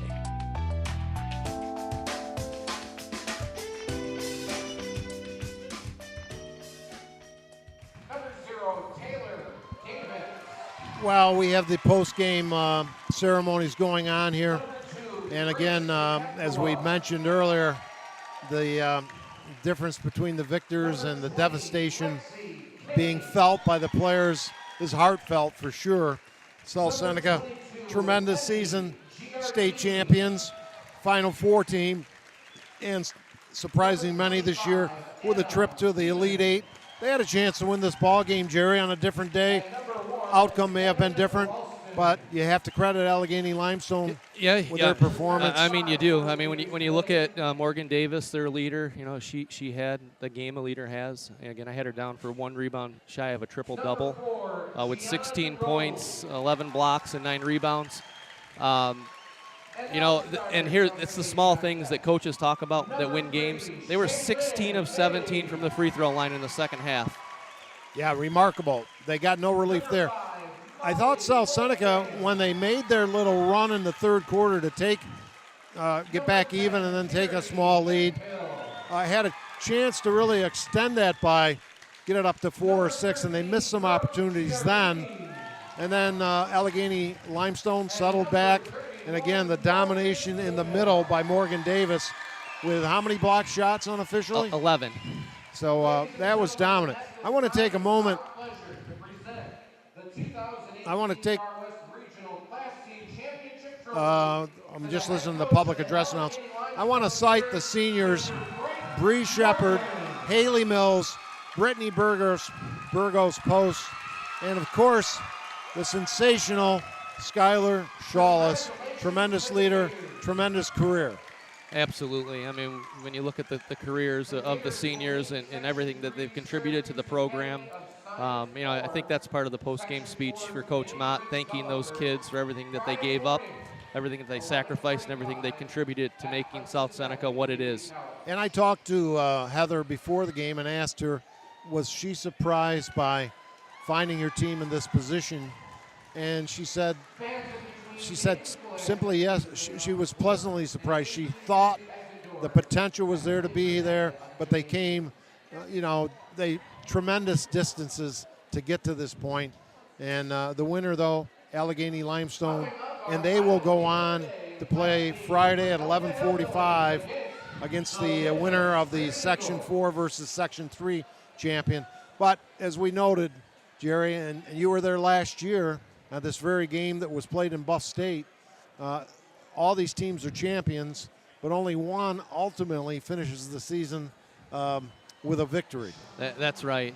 So, South Seneca all year long has, represented the community, the area, the league, with the greatest standards. And, getting back to, Coach Mott and, how she felt her team was going to do or wasn't going to do, I'll speak for myself in analyzing South Seneca. there's nobody that thought they were going to do this year except probably Coach Mott and the kids and maybe the community. So, hats off to everybody on the team and in the program for what they've done. You don't lose 4 starters, 4 high-level starters, and come back and do what you did and make it look that easy without having something special. Well put, Jerry. Excellently put. Well, on the scoring, we had unofficially Shailene Maley, big game with 12, Wolfgang with 5, Hemphill with 7, 10 for Giardini, and 16 for Morgan Davis. As you said, 9 rebounds and 11 block shots, and an intimidating force inside for the victors, the Gators from Section 6. On the other side of the ledger, 2 for Jade Parsons, 8 for Emma Fletcher, 14, for Logan Shawless, just tremendous effort by the freshman, 12 by sister Skylar Shawless. Would have liked to seen her have a few more touches, and Jenna McDonald held to 6. But again, you got to credit in large part perhaps, the Allegany-Limestone defense. You do. South Seneca on maybe, 10 possessions were able to push the ball up the floor. So Allegany-Limestone did a nice job of transitioning back and preventing South Seneca from running. Well, I would like to think we're going to be back in a little bit for the Midlakes game as they warm up. I do want to thank Jim Sinacropi, and I'm sure on behalf of all the people that root for South Seneca in the area for, his passion is high school basketball, and he's very fond of these Lady Falcons. The sponsors that have been with us currently and in the past, and we had hoped for in this upcoming weekend, not to be this year. Also want to wish my buddy Leon best of luck on the 13th. He's got some stuff going on, and just not to be today against a very fine Allegany-Limestone team. The final score, 52 to 43. South Seneca falling in the Elite 8 contest to Allegany-Limestone. Back in 15 minutes or so, and then we'll have the Midlakes game for you. Until then, ladies and gentlemen, Dave Barnick saying good afternoon or good evening for the fabulous Hunt brothers, Jerry Anderson, and may the force be with you.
FingerLakes1.com's live coverage of Wayne Finger Lakes High School basketball is brought to you thanks to the support from Finger Lakes Partners.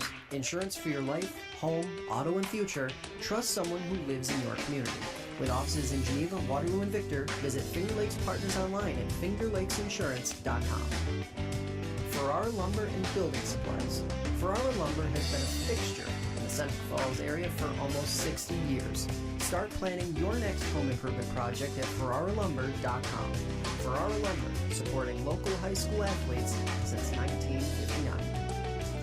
Finger Lakes Construction Company is the #1 post-frame builder in New York State, providing complete building packages for a wide range of construction, including personal garages, commercial office complexes, municipal, equestrian, agricultural, dairy facilities, pole barns, and more. Visit them online at fingerlakesconstruction.com. The It's a Wonderful Run 5K Committee. It's a winter run like no other. Check out race videos, sign up for the next race, and learn how to get involved in the most popular holiday run around at itsawonderfulrun5k.com. Red's Place, serving great lunches daily in downtown Seneca Falls. Awesome daily specials, soup, and the best sandwiches in town. Check out their Facebook page for daily specials and their full menu. Next time you head out to see a movie, make it at the Omen Theater in downtown Lyons.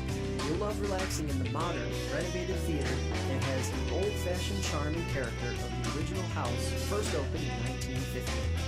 See what's playing this week at omentheater.com. Penny's Place Family Restaurant, located on 5 and 20 in the Liberty Plaza between Seneca Falls and Waterloo. Well known for their large portions and home-cooked meals, a large selection of breakfast items, and everything from burgers, salad bar, and wraps for lunch. If you want a great meal while pinching a penny, come to Penny's Place. Jimmer's Auto offers a full inventory of late model cars, trucks, and minivans. Check out their full inventory online at jimmersauto.com. And for service, visit Stever's Garage on Fall Street in Seneca Falls. Jimmer's Auto and Stever's Garage, strong supporters of local high school athletes for over 40 years. Fed up with unresponsive web designers and getting nickel and dime for every small website update? Call fingerlakes1.com at 315-712-0104 and take control of your web presence. Since 1998, fingerlakes1.com has created and maintained nearly 1,000 websites for local businesses and organizations of all sizes. Aflac. When health changes for you or a loved one, it can change everything. But Aflac can help make sure that the life you live is the life you never stop living. Learn more at aflac.com or contact Joe Calarco at 315-253-0495. And by Generations Bank, Little John Orthodontics, and Bill Cram Chevrolet.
FingerLakes1.com's live coverage of Wayne Finger Lakes High School basketball is brought to you thanks to the support from Finger Lakes Partners. Insurance for your life, home, auto, and future. Trust someone who lives in your community. With offices in Geneva, Waterloo, and Victor, visit Finger Lakes Partners online at fingerlakesinsurance.com. Ferrara Lumber and Building Supplies. Ferrara Lumber has been a fixture in the Central Falls area for almost 60 years. Start planning your next home improvement project at ferraralumber.com. Ferrara Lumber, supporting local high school athletes since 1959. Finger Lakes Construction Company is the #1 post-frame builder in New York State, providing complete building packages for a wide range of construction, including personal garages, commercial office complexes, municipal, equestrian, agricultural, dairy facilities, pole barns, and more. Visit them online. Ladies and gentlemen, welcome back to Rush-Henrietta High School, home of the Elite Eight games for a trip to the Final Four New York State girls high school basketball. If you joined us earlier, you heard the Lady Falcons of South Seneca falling 52-43 to the Allegany-Limestone Alligators. Close game, went back and forth.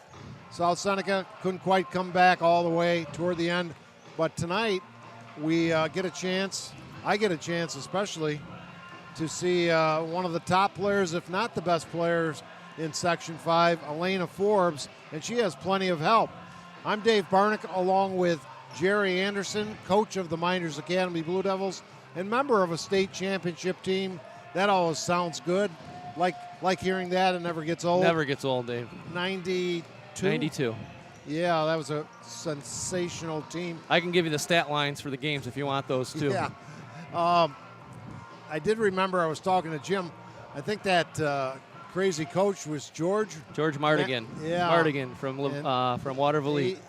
To say he was demonstrative is an understatement. But here tonight, a team that was decimated by graduation, the Fredonia Hillbillies, only 13 up and 12 down for the season, but they've gotten to this game somehow. You remember them all too well as they put maybe one of their best efforts of the year together against your team in this same qualifying game a year ago held at Buff State. What can you tell us about their team? I know they're led by Katie Price, their captain. Yeah, they did lose a lot to graduation. They had twin sisters last year, the Sybart sisters. They were their leading scorers, so they left. But for our game last year, Katie Price and Hannah Gullo really hurt us. They combined for 32 points and 7 3-point shots made. So that was the big difference, coming into our game, having scouted them, I think 3 games. Those girls hadn't shot like that as a team, let alone individuals. So, playing up, and I was mentioning to somebody earlier, playing up at Buff State, it's a big home court advantage for the Section 6 teams that play there during their postseason runs. Well, I got to ask this question. I've been saving it up all week. Is it true that this team from Fredonia are a group of poor mountaineers that barely keep their families fed, or is that just a rumor? Yeah, I'm thinking that's just a rumor. I don't know the origin of the nickname. They're the Hillbillies, ladies and gentlemen. They are. I saw a shirt, and I had it shortened to Billies, but the Fredonia Hillbillies, and this young lady warming up in front of us, it says Hillbillies on her shirt, but that's kind of a unique trademark. Speaking of unique, and we're going to talk about all the Midlakes Screaming Eagles, of course, a strong starting unit. We just saw several very good, excellent players in the previous game, but Elena Forbes is special. What makes her special? Wow, there's a lot of things to her game. In girls basketball, one of the most positive compliments a coach or someone can give, one of the female athletes is that, and it's not to be intended or taken the wrong way, is that they play like guys, and the special players, the special girls players, they play, very similar to guys, right? In their movements, their visions. For Elena Forbes, she's very quick. So speed is probably her number one strength, but directionally, she changes directions laterally as well as any guy that plays basketball. She has a high IQ. Defensively, she's one of the best off-the-ball defenders, reading passing lanes and reading or playing the opponent's eyes. So she could have an off night on the offensive end and still score 20 because of her defense. Well, there was a team that played them on December 16th that came closest to beating them this season. That was your team, Jerry. 43-39, 4-point loss by the Miners Academy Lady Blue Devils, but a 4-point victory. The closest game Midlakes had all year. Yep. What was effective? What worked? Well, Midlakes is an up-tempo team. They like to get out and run. When they rebound the ball well, they'll leak a guard or two out. 1 through 5 for them, they get up and down the floor very, very well. So athleticism and speed is a team strength, not just an Elena Forbes strength. So, if you're able to make it a half-court game, which, if I'm Fredonia, that's what I'm going to try to do. I'm going to try to transition back from offense to defense so they can't run and make Midlakes set up a half-court offense. And I think that's where you'll see Midlakes struggle, if they do struggle.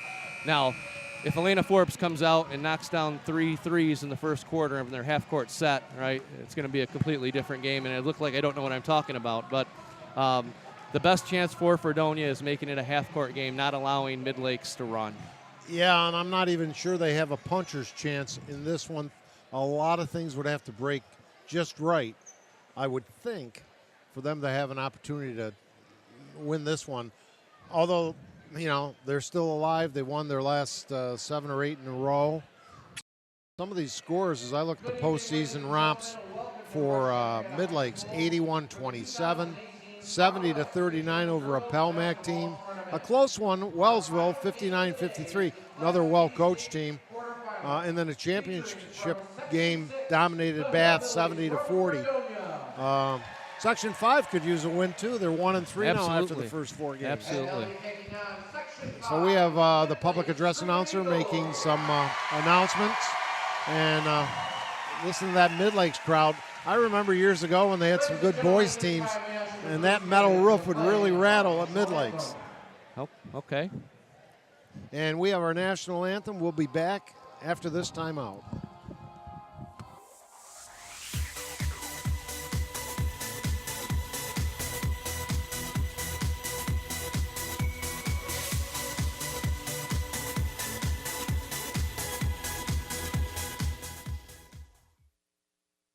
Federal loans not enough to cover the cost of your college education?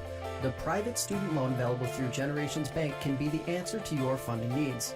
Learn more online at mygenbank.com or call 315-568-5855. Generations Bank, with locations in Auburn, Farmington, Geneva, Phelps, Seneca Falls, Union Springs, and Waterloo. Be sure to check out their mobile banking app or visit them online at mygenbank.com. Dr. Littlejohn and his outstanding orthodontic team share a common goal: to assure the overall wellness of each patient through their orthodontic care. They utilize the latest technological advances in the orthodontic industry, including digital scanning and Invisalign. Dr. Rod Littlejohn is proud to support our area high school athletes. Check out their website at littlejohnortho.com. Bill Cram Chevrolet on Route 5 and 20 between Seneca Falls and Waterloo, where your car buying is fast, fun, and easy. Mention you saw them on fingerlakes1.com and receive a $250 credit to use towards the purchase of any new or used vehicle. Browse their inventory at BillCramChevrolet.com or stop in and see why you'll save plenty on 5 and 20 with Bill Cram Chevrolet.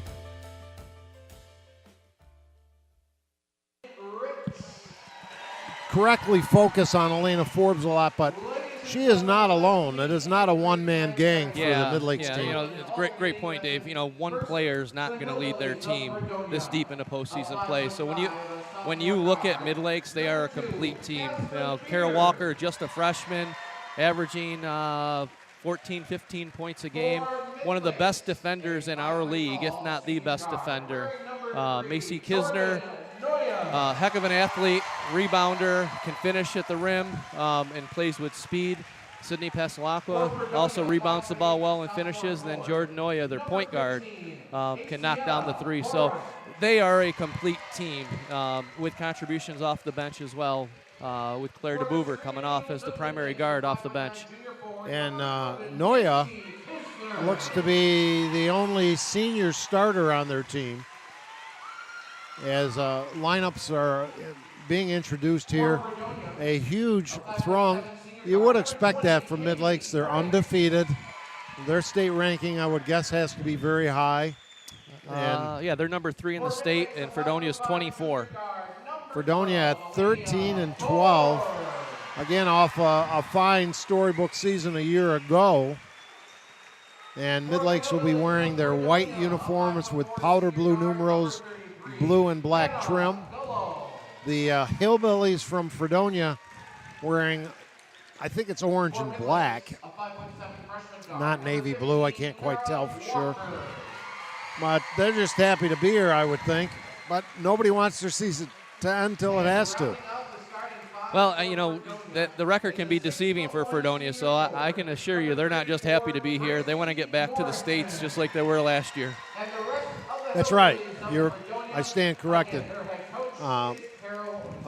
Pleased to be here, but at this point, you're expecting to win. You haven't lost in a bit, and Pasalacqua being introduced. It'll be those 5 players that Midlakes starts that Jerry just mentioned. Dave Barnick, Jerry Anderson, the fabulous, the fantabulous Jason Hunt. And Jason told me between games that Jeremy's not so fabulous. I think he is. But no, he didn't really say that. The fabulous Hunt brothers, Jason and Jeremy. Jim Senecropi, hopefully has concluded a successful day of coaching, or I don't know how long that tournament goes on for. That's both today and tomorrow. Yeah. So I think his next game was at 2:40. Not certain how he made out. Jim, if you're listening, send me the results and we'll make an announcement. Yeah, love to do that. As that's how it all gets started. Start them young. Kids get an interest, build those friendships, and they really last forever. And certainly the camaraderie that has continued with your group from, dare I say it, 26 years ago. It was a long time ago. But, the great thing about sports is what it does, to communities and kids. It brings them together and, makes lifelong friends out of kids. So the big girl jumping to start the game will be Gracie Morrison, who will start alongside Hannah Gullo, Asetta Farriott, Katie Price. We'll get you that 4-starter momentarily. And inside shot is up and no good, and the rebound, Fredonia. No score, just underway, first quarter. Rush-Henrietta High School. Both teams open up in man-to-man. Driving and some contact, no whistle on the rebound, Midlakes. And that is Macy Kisner, the 5'9" junior. Down court quickly. The shot missed inside but picked off. Another opportunity for Midlakes. Driving the lane, the scoop shot by Nay. Pretty play. And 2-0 Midlakes. Now, Fredonia does not want to get into a race, an up-tempo game with Midlakes. Losing proposition. The 3-ball won't go. The rebound, Walker. Down court quickly. Forbes going to stop and pop. Gets the roll. Elena Forbes averaging 25 a game. And it's 4-0 Midlakes, and the pressure is applied. They break it. This is Farriott. The other starter, by the way, that I didn't mention, Kaislyn Beers. Driving, Forbes, some contact, no whistle, knocked out of bounds. It'll be Midlakes ball.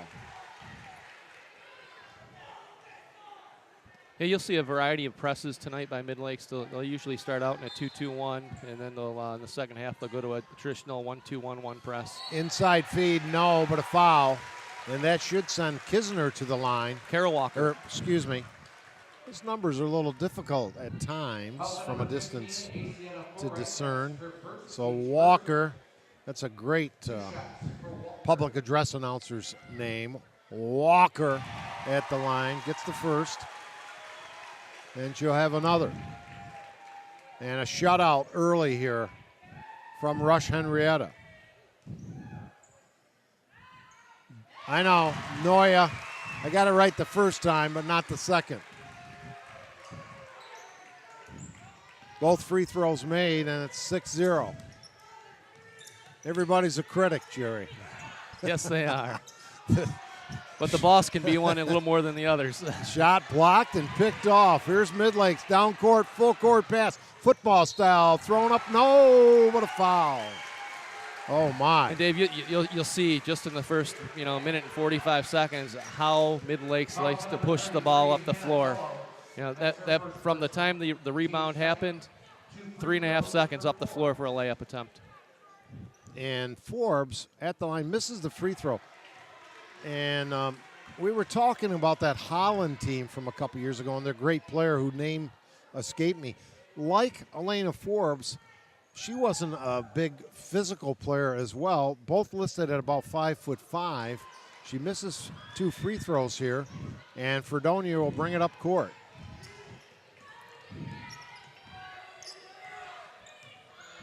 Driving through the lane, and it's just stolen, stripped by Forbes with a good hand. Down to Noya. Noya's shot blocked out of bounds. The Eagles will retain. And the officials, Jerry, you know a couple of those Yep. fine people. We've got 2 Section 5 officials on the game, Les Hare, Amy Kavinicek, and then a Section 6 official, Joe Sarkis. Driving, left-handed layup is good by Kisner. So 4 of the 5 starters have scored for Midlakes, coached by Nate Rich, and they lead 8-0. The Express, the shot no good from outside, put up by Hannah Gullo, and stolen back the other way. Here comes Fredonia, and they're into that racehorse style you said they couldn't afford to do, and missing a layup, but getting her putback also missed was Farriott.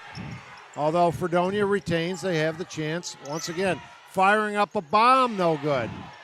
And they're pulling that trigger quick, aren't they, Jerry? They are, and this is playing right into Midlake strength. Forbes has her shot blocked and picked off by Fredonia.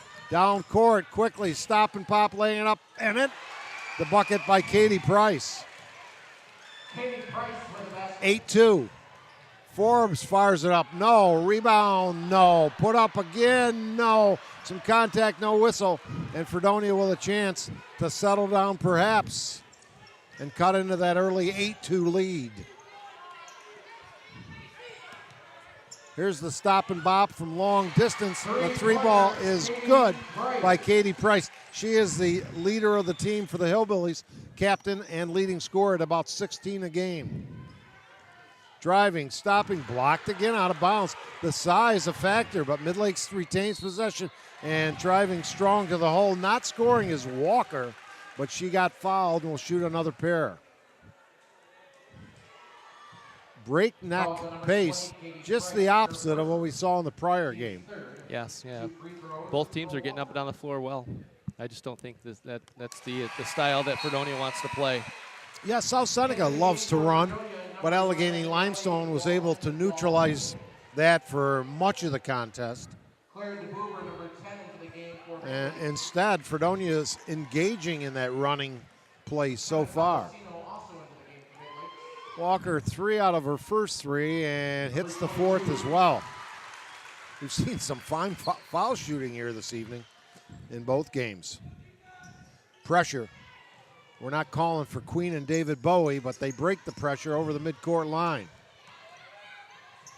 Gullo outside on the wing to Price, who buries the 3. She's got all 8 points for the Hillbillies. Forbes with it on the wing. Go top of the key to DeBoover, who's in there. Here's a skip pass back to DeBoover, spinning in the lane. Leaves out. Shot is off glass and in by Kisner from about 15. And there's a steal by Forbes. She has it, left side, driving, stopping, popping, not hitting. Gets her own rebound and gets fouled. Frenetic pace. We mentioned conditioning in that first game. You did, Jerry, and the Hillbillies better be in shape. Yeah, well, let's hope they've come in well conditioned. I know Midlakes will not get tired. They'll run for 4 quarters. Elena Forbes back at the free throw line. She'll shoot it twice.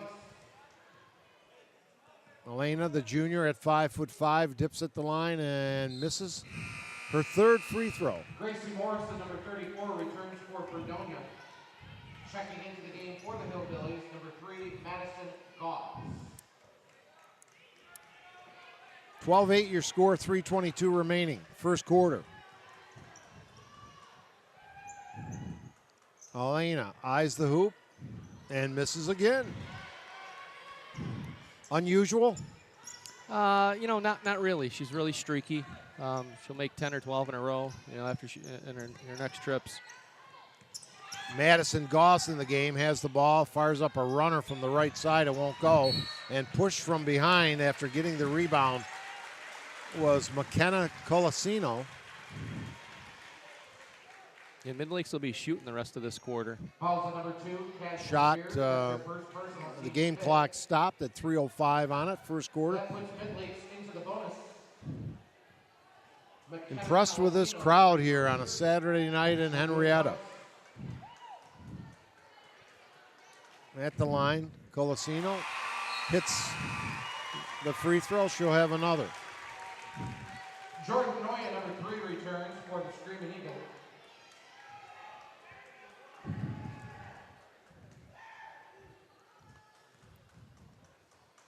Second shot is pushed up there and good again. 14-8, Midlakes. The winner advances to the Final Four at Hudson Valley Community College. Pressure continues full court. Just getting it over to the timeline. Zipping it down, breaking it nicely. Stop and pop, bang. That was Gracie Morrison burying that one. Good job against the press. They did. They handled that really well. Just like you draw it up in practice. This is Forbes driving to the hole. No. As her attempt underneath hit the bottom of the, and we got a foul or jump ball called, possession arrow Midlakes. Thank you, Jason. Jason loosening up his golf swing, thinking about things in about a month. Going to give me extra strokes this year.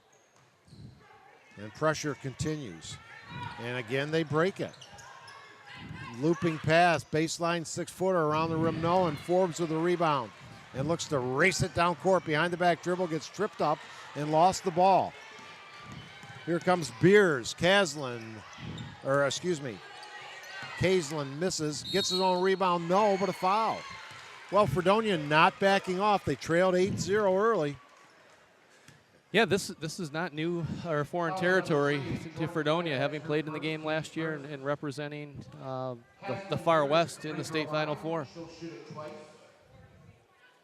I would think that would be Kaislin. Kaislin. We'll go with that. Kaislin Beers. She hits the first free throw. Couple substitutions for Midlakes, like Jerry said. Coach Jerry Anderson, Miners Academy Lady Blue Devils. He's had a pretty good bench. Second shot, good again. Down court quickly and nearly thrown away. Has to be hurriedly saved and then lost by Midlakes. And here comes the Hillbillies, a chance to tie or with a three-point bucket, take the lead. And they really fire some long passes. Carry not called. Out deep. Yes! They call that a three for Asieta Farriat. I'd like to see that on replay. I thought one of her feet were close to the line. I had a good angle, and she did have both feet back. Midlakes trailing 15-14. And steps called. How about those Hillbillies? They've come to play today. Looking for Jethro on the stands. 21, Sydney Passalacqua returns. Jethro, played, Jason, by Max Baer Jr., son of former heavyweight champion Max Baer. Driving down, and could have been a carry. Fredonia lost it. Noya, and Midlakes gives it back on the double dribble by DeBoover, Claire. Yeah, I didn't see that. Maybe she traveled, but she also got bumped.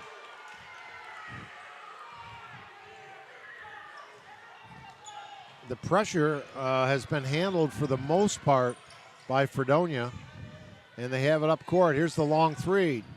Back irons it. Rebound gotten by Farriott.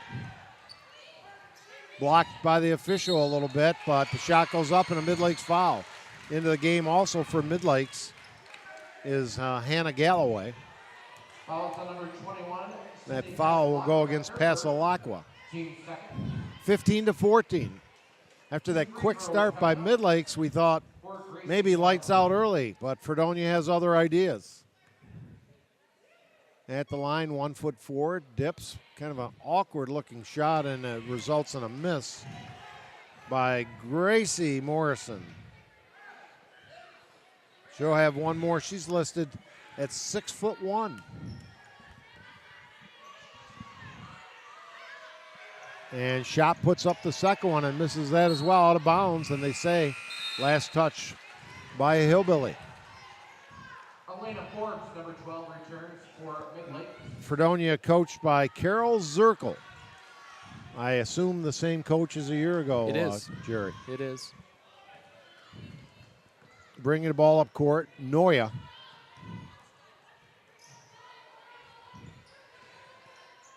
Forbes looking, uses up her dribble, right side, giving it up to Walker. Walker spinning, drives to the hole, doesn't get it. Scramble for the ball, out of bounds. Yeah, a lot of contact on the ball there. They could have called a push there on the defender.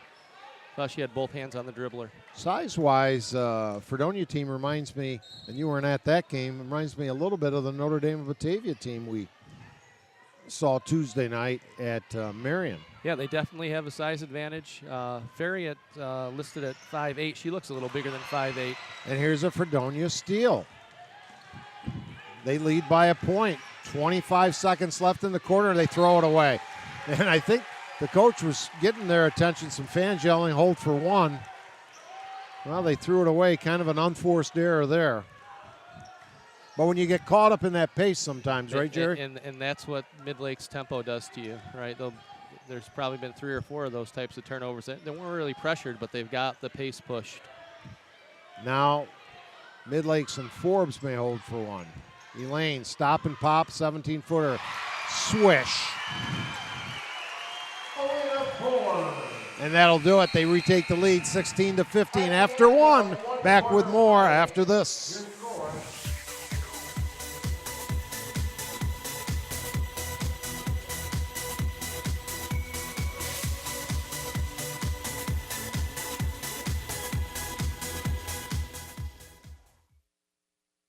Federal loans not enough to cover the cost of your college education? The private student loan available through Generations Bank can be the answer to your funding needs. Learn more online at mygenbank.com or call 315-568-5855. Generations Bank, with locations in Auburn, Farmington, Geneva, Phelps, Seneca Falls, Union Springs, and Waterloo. Be sure to check out their mobile banking app or visit them online at mygenbank.com. Dr. Littlejohn and his outstanding orthodontic team share a common goal: to assure the overall wellness of each patient through their orthodontic care. They utilize the latest technological advances in the orthodontic industry, including digital scanning and Invisalign. Dr. Rod Littlejohn is proud to support our area high school athletes. Check out their website at littlejohnortho.com. Bill Cram Chevrolet on Route 5 and 20 between Seneca Falls and Waterloo, where your car buying is fast, fun, and easy. Mention you saw them on fingerlakes1.com and receive a $250 credit to use towards the purchase of any new or used vehicle. Browse their inventory at BillCramChevrolet.com or stop in and see why you'll save plenty on 5 and 20 with Bill Cram Chevrolet.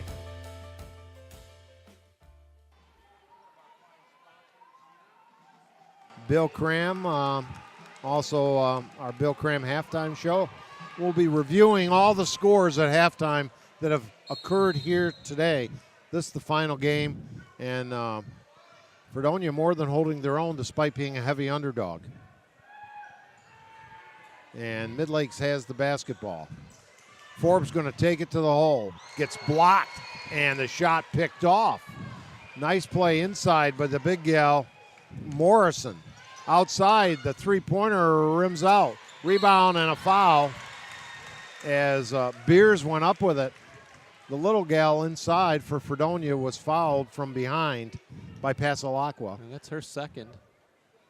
Foul number 21, Sydney Pasalacqua, her second. So during that between quarters break, you were saying the key is to see if Fredonia can maintain their pace and sticking with this. They're right in the game so far. Yeah, and I don't know that Fredonia wants to keep running. I think they're going to want to settle down a little bit. This pace is playing right into Midlakes' pace. I know the score isn't in Midlakes' favor right now in terms of where they'd like to be, but this pace is definitely Midlakes' advantage. Beers 1 out of 2 at the line, and we're knotted at 16. Opening minute, second quarter. Here's the push shot, burying the three. And that was Kara Walker with a trifecta. 7 points in the game. As she threw that up from the hip. Nothing but the bottom of the net. Here's a throwaway. And this is the part dangerous territory for Fredonia. Yep, and again, this gets back to Midlakes not necessarily pressing for a turnover, but to press just to speed you up and keep you sped up. Noya handling the basketball, gives it to Forbes. She's on the left wing, stop and pop from 10. Bang! Elena, 4.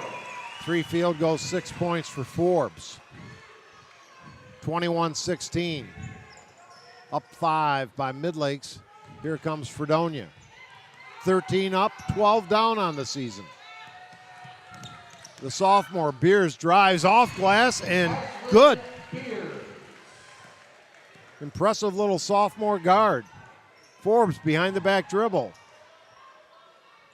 Wanted to shoot, gives it up instead. They go in the opposite corner.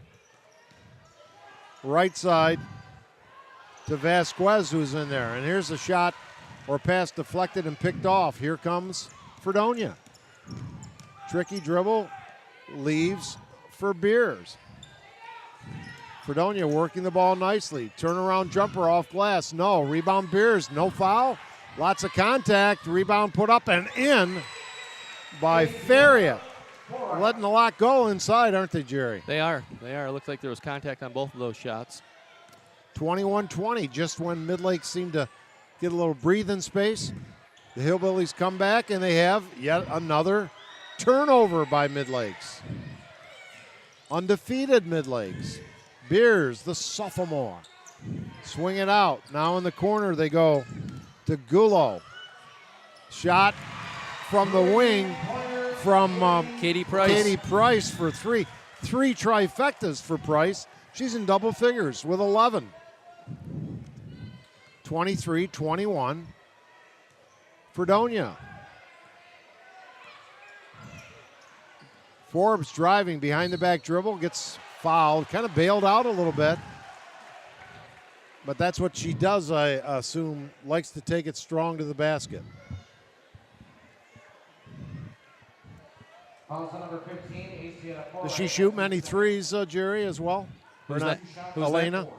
Oh yeah, she's a streaky three-point shooter. I think you saw her knock down a 3 at the end of the first quarter, and I think that kind of loosened her up. Number 22. Forbes makes her first free throw, missed her first 4. She has a second one. And she knots it at 23. Madison Goss, number 3, returns for Fredonia. Fredonia has it against pressure. Gullo brings it up court. Now she leaves for Katie Price. Katie back to Gullo. They work the perimeter. Behind the three-point line, they go inside. Now out to Price. Her shot is an air ball, and good job blocking by Forbes, blocking out a would-be rebounder. Forbes wears jersey number 12 right in front of us. And with inbound to teammate Jordan Noya.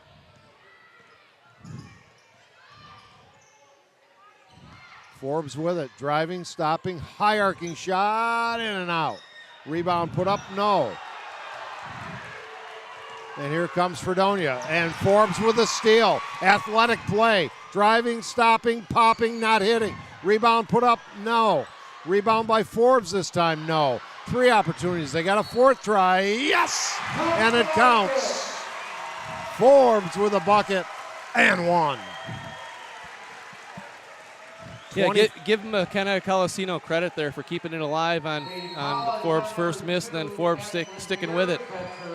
And Coach Carol Zirkel of Fredonia has seen enough. Calls a timeout. 4:24 remaining, 25-23. Fredonia trailing. And again, at halftime, we'll go over all the high school scores that we have. This is the 5th game so far. Section 6, 3-1. Section 6 is having a great showing today.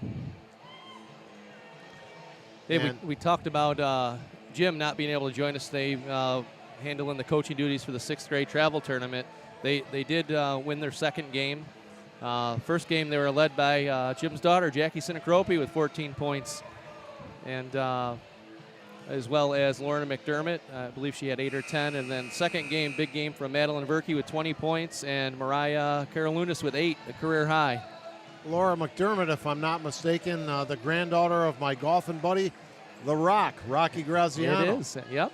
And so what you're really telling me, Jerry, the future is bright. Reading between the lines here is that Verkey's coaching days may be over. Ah, yeah, it could be. We got Jim Sinacrope in there, but all kidding aside, Matt had sad reasons for missing today's games, and we're happy to be here to be able to bring the game to our audience as Forbes will try to complete the three-point play, and she does.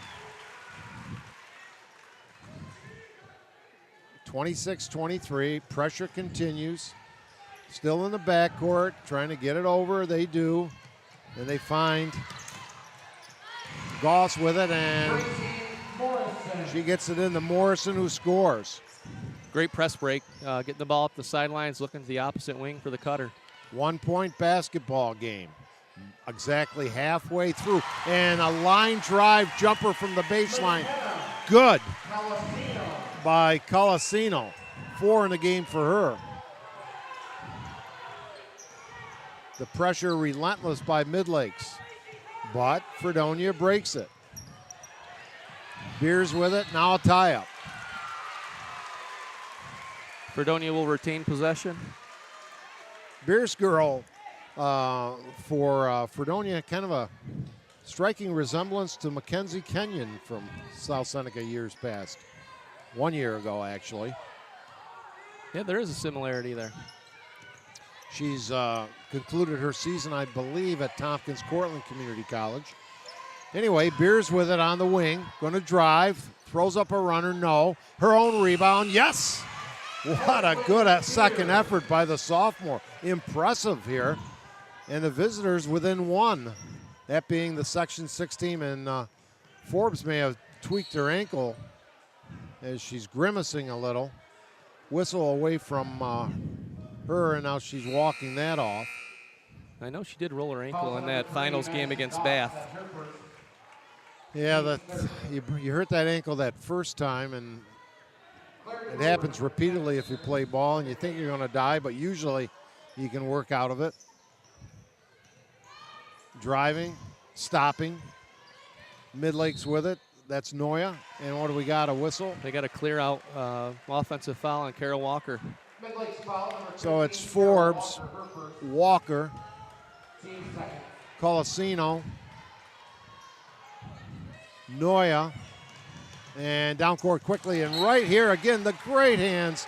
I'll tell you, the soft, good hands by Jason Hunt, retrieving the basketball here in our end line spot from Rush-Henrietta.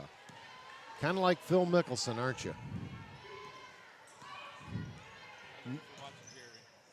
Noya and Beers ties up Forbes.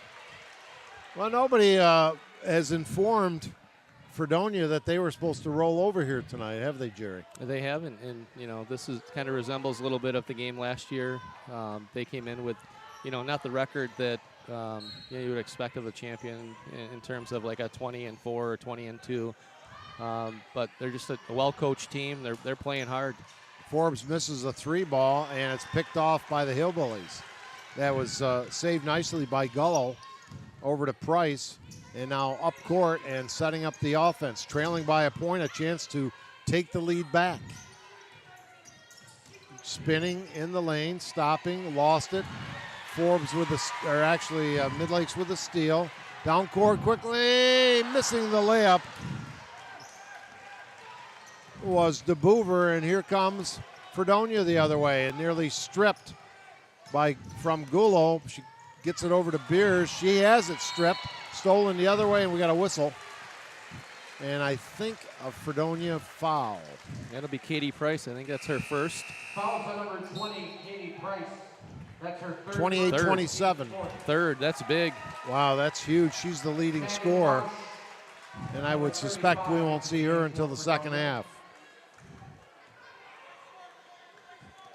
Yeah, leading scorer on the season, and she has 11 on the day tonight. And the inside move by Kisner, and she scores. Macy with her third field goal. Up by 3 goes Midlakes. To the victor, a trip to Hudson Valley Community College's New York State Final Four. Here's a throwaway. Hey, Dave, this is a critical time for Fredonia with their leader out of the game, their statistical leader and top scorer. Number 12 returns for Midlakes. Critical time indeed, and I've seen games turn in that final minute and a half or so. And I've seen this Midlakes team score 10 or 15 points in a matter of a minute. And they have the ball now with a minute and a half remaining, 22 on the shot clock. Forbes with it on the left side, spinning in the lane, and I think we got a little blocking foul perhaps. And that'll send Forbes to the line. Fouls on number 2, Kathleen Beers. That's her third. So join us at halftime. Again, we'll be talking basketball. ACC championship going on tonight. Any chance for Syracuse, you think? I think they got a chance for the NIT. That's about it. I think they're a lock for that. I wish I was wrong. I think they needed one more conference win.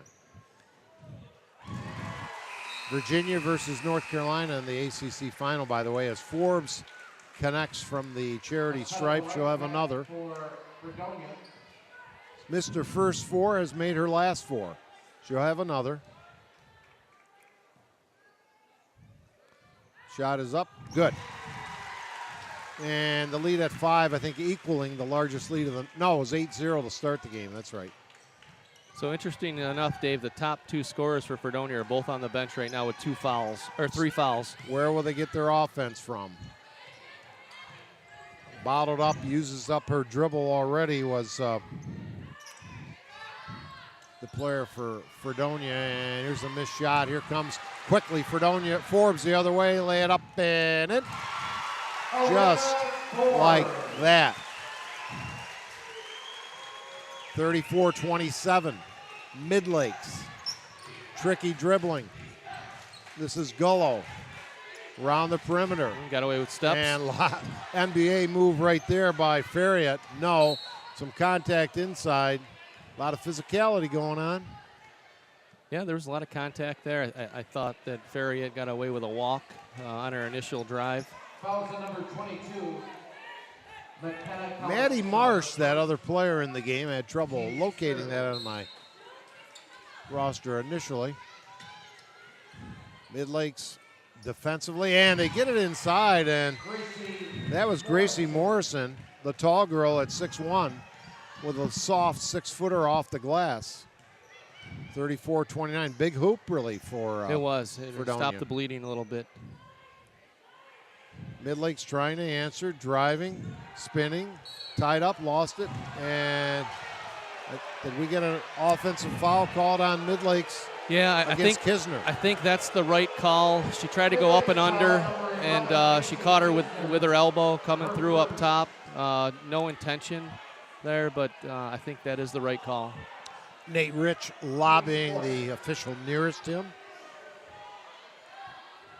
And now shouting out instructions for the defense as they apply that pressure. They have the entire first half pretty much. Here comes Gullo. Gets it over the timeline. Spreading it out. 12 seconds left in the half. 34-29.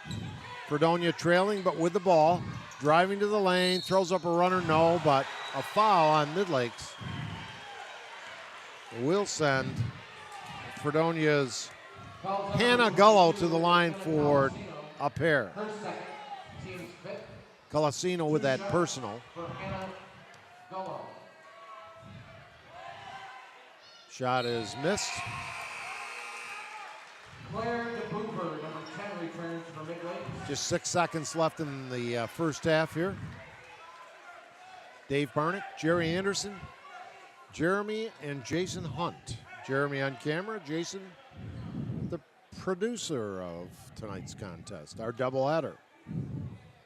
Got to get a little rally going here. They're up 5, Midlakes. Want to support the Section 5 teams particularly. 1 out of 2 for Gullo makes it a 4-point game.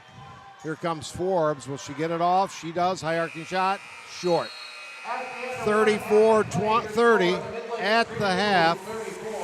And we'll be back to talk high school hoops and whatever else may come to mind after this commercial timeout.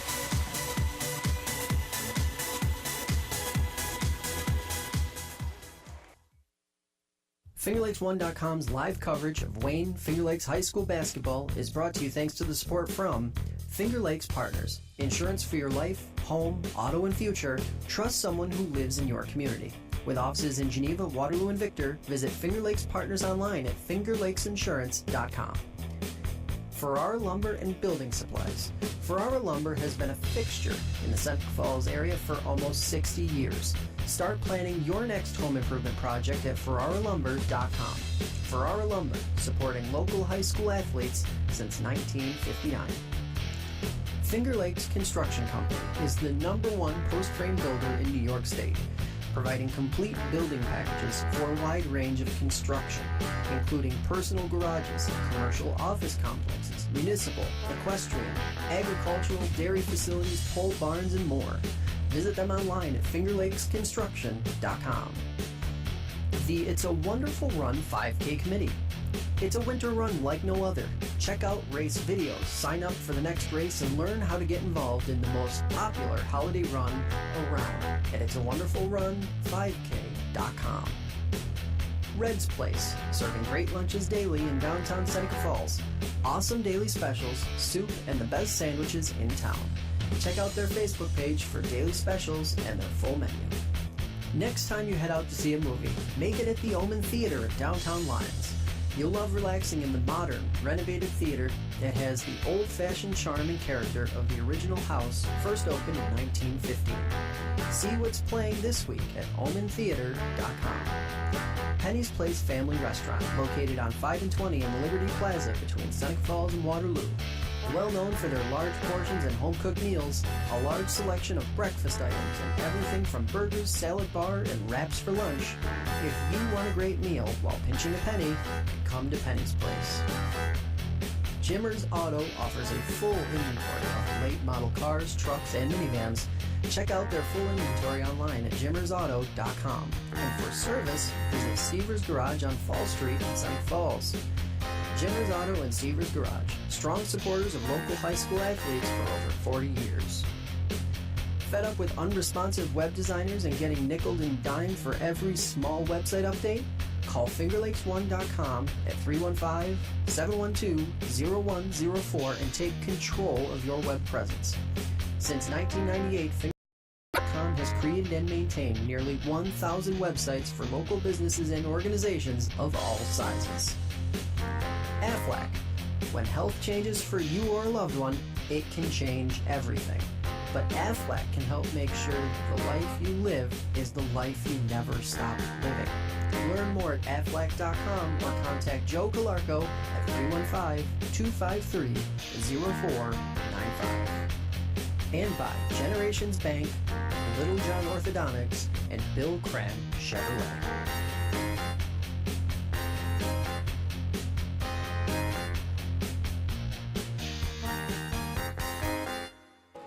(34-30) your halftime score.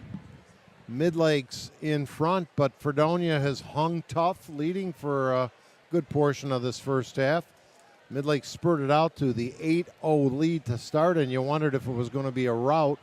But Fredonia is battle-tested despite having 12 losses this season. Had a great season last year. And I think, I've noticed over the years, I'm sure you have as well, Jerry, is success breeds success, and you get those expectations high, and you play with more confidence, and you expect things to work out. So you hang in there tough, even if some of the players have changed. Yeah, and you just look at Fredonia over the last couple of years. I've followed them closely enough to recognize that when they get into postseason play, they're not the same team from the regular season. So they've done a great job in handling Midlakes' pressure and knocking down shots. Midlakes did jump out to the 8-0 lead, and then Fredonia may have taken a lead, but then Midlakes took advantage of Katie Price going out of the game with 3 fouls, as well as Kaislyn Beers. Those were their 2 top scorers at the time for the game. They played almost the last 2 minutes without them on the floor. I did like the one inbounds pass to Morrison, who showed the nice touch, the big girl.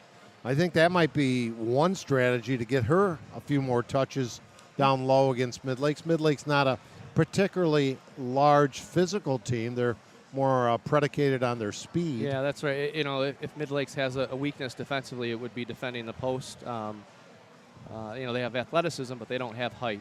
And that's one of the reasons why Midlakes likes to push the tempo, because they don't want to get into that half-court game with other teams that have big girls. Well, we had 10 schools represented here today, and 10 champions, 5 from Section 5, 5 from Section 6, the Buffalo region. These are the best in these 2 regions. The Elite 8 games, the victors go to Hudson Valley Community College. By the way, the winner of this game between Fredonia and Midlakes will play at 3:15 on Friday, and then the championship game would be St. Patty's Day Saturday at 7. Now, in the game we broadcast earlier, Heartbreak City capping off or ending a great season, though, South Seneca falling to a fine Allegany-Limestone team, 52-43. Your quick assessment on that game? Well, I think you have to first start off by just recognizing the success of the South Seneca team and what they've had all year, and how they just kept getting better and better and better.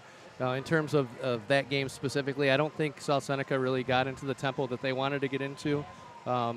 Allegany-Limestone did a great job of controlling the tempo and really forcing the half-court game.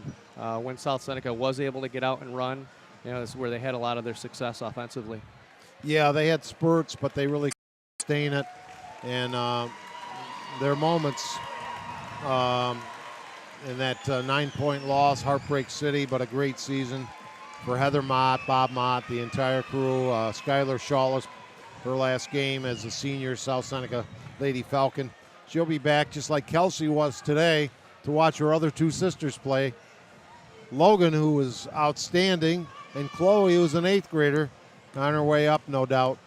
And in the other games, Class AA, Section 5 got the win in the first game today, 58-39 over Orchard Park. But it's been the Section 6 teams victorious since. Williamsville, 65-47 over Pittsford Mendon. The Class D contest undefeated Franklinville. That's a pretty good daily double. The Class D champion from Section 6, Franklinville, undefeated 60-40 over Elba, a very good Class D Elba school. Franklinville, the only team to have defeated Allegany-Limestone this year, and we mentioned the score of that game. And then this one, the 5th game of the evening and the last. And I know you'd rather be coaching, but this is kind of fun too, isn't it, Jerry? Yeah. I mean, I enjoy this. It's nice that I've got connections to or backgrounds with both teams where, I'm able to add a little bit of insight there. But just, again, great time of the year. Best time of the year, actually, high school basketball postseason. Will you be filling out a bracket for the college games? I will likely, yes. And you have anybody that you're inkling to take a deep run, or any surprise teams, or is that yet to be determined? Yeah, I really haven't gotten down and really to break it down, but I think Villanova every year, has an opportunity. Jay Wright does a great job with those kids, and they're a top 5 team every year. That's a good choice. It's really hard though, and that's what makes it fun. And those early round upsets, particularly the college game under a little bit of scrutiny, more than a little these days. But I was happy not to hear Syracuse's name in any of that. Yeah, and as a Syracuse fan, you look and say, well, what are you going to do with these schools based on what you did to us? And unfortunately, I think because of the volume in terms of number of schools involved, I don't know that you'll see anything happen to the schools per se. I think it'll be in individual sanctions against coaches. Well, we saw one mighty legend fall, Rick Pitino, already, although it's a lot easier to deal with that kind of disgrace, if you will, when you've got $20 or $30 million in the bank. Yeah, it's you can handle it a little bit easier, even though I'm sure it's obviously very disappointing. And I think you'll be looking at a complete overhaul in the NCAA rules in terms of some of these alleged infractions. And the purity of the high school game is what makes it, and the emotion, even seeing the despair, the disappointment on the faces, the tears rolling by the South Seneca girls. They fight so hard, both teams, to get here, and it's a lot of fun. And we have another 2 quarters of basketball to play here from Rush-Henrietta, with Fredonia having the basketball, operating on the far side of the gymnasium from our location, trailing by 4 against Midlakes, and steps are going to be called by Farriott. I believe if Midlakes does advance, Finger Lakes 1 will investigate the possibility and probability of bringing you the action from Hudson Valley Community College. Just stay tuned to Finger Lakes 1 for that. Working the ball nicely and throwing up the runner for 3. Kara Walker with a trifecta. Good ball movement on that possession. Down court quickly. Fredonia on the breakaway and laying it up and in. Katie Price. Here comes Midlakes. Driving in the lane and getting the roll. Walker feeling it.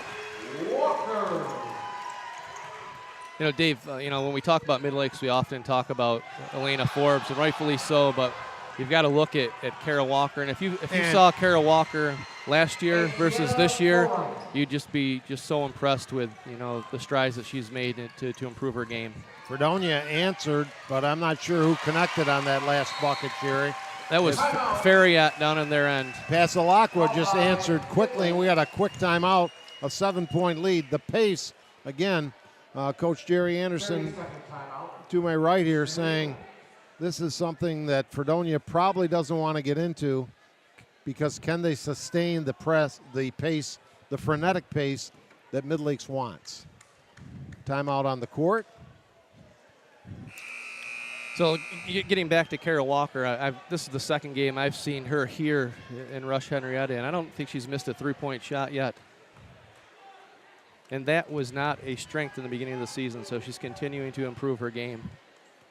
Yeah, looked pretty balanced, even though Forbes is leading the way. Whenever you have balanced scoring and a big-time score, you're pretty tough. The pressure continues, too, and there's the throwaway forced by that pressure and hustling to save it, but unable to do so, the turnover. Again, you just get caught up going a little faster than you want to. And that's the design and the intent of the presses. Directing traffic, Walker. Now to Forbes. Elena, between the legs dribble. Speaking of that, something we didn't mention, as here's a Midlakes throwaway. Midlakes, and specifically Elena Forbes, featured on top plays on SportsCenter. Yes, yeah, I believe it was play number 6, top play number 6. She went behind her back and between a defender's legs to make a pass. And here's a steal by Midlakes. That was Pasalacqua. The ball knocked out of bounds. I think it'll still be Fredonia ball. Not only was she featured, but in the background, the sartorially resplendent James Sinacropi and Jerry Anderson made an appearance. We did. It was our first time on SportsCenter, so we scratched that from the bucket list. 41-34. Midlakes, and some contact near steal. Timeout Midlakes as Kisner was on the floor with the basketball. So yeah, and again, Katie Price is out there with 3 fouls for Fredonia, and that was a questionable play there where she could have picked up her 4th. Let's look at that state brackets as Midlakes from Section 5 taking on Fredonia from Section 6. Bishop Ludden is the Syracuse area Section 3 rep, playing at 1 today. I'm not sure who won that game. I don't know if we can get that or not. I suspect they were a heavy favorite. They've got a girl that's heading to Michigan next year to play for the Wolverines, and Danielle Rausch. Susquehanna Valley was the opponent out of Section 4, which is the southern tier, Ithaca, Binghamton area. And Susquehanna Valley is no slouch either. They're a traditional state Final Four team.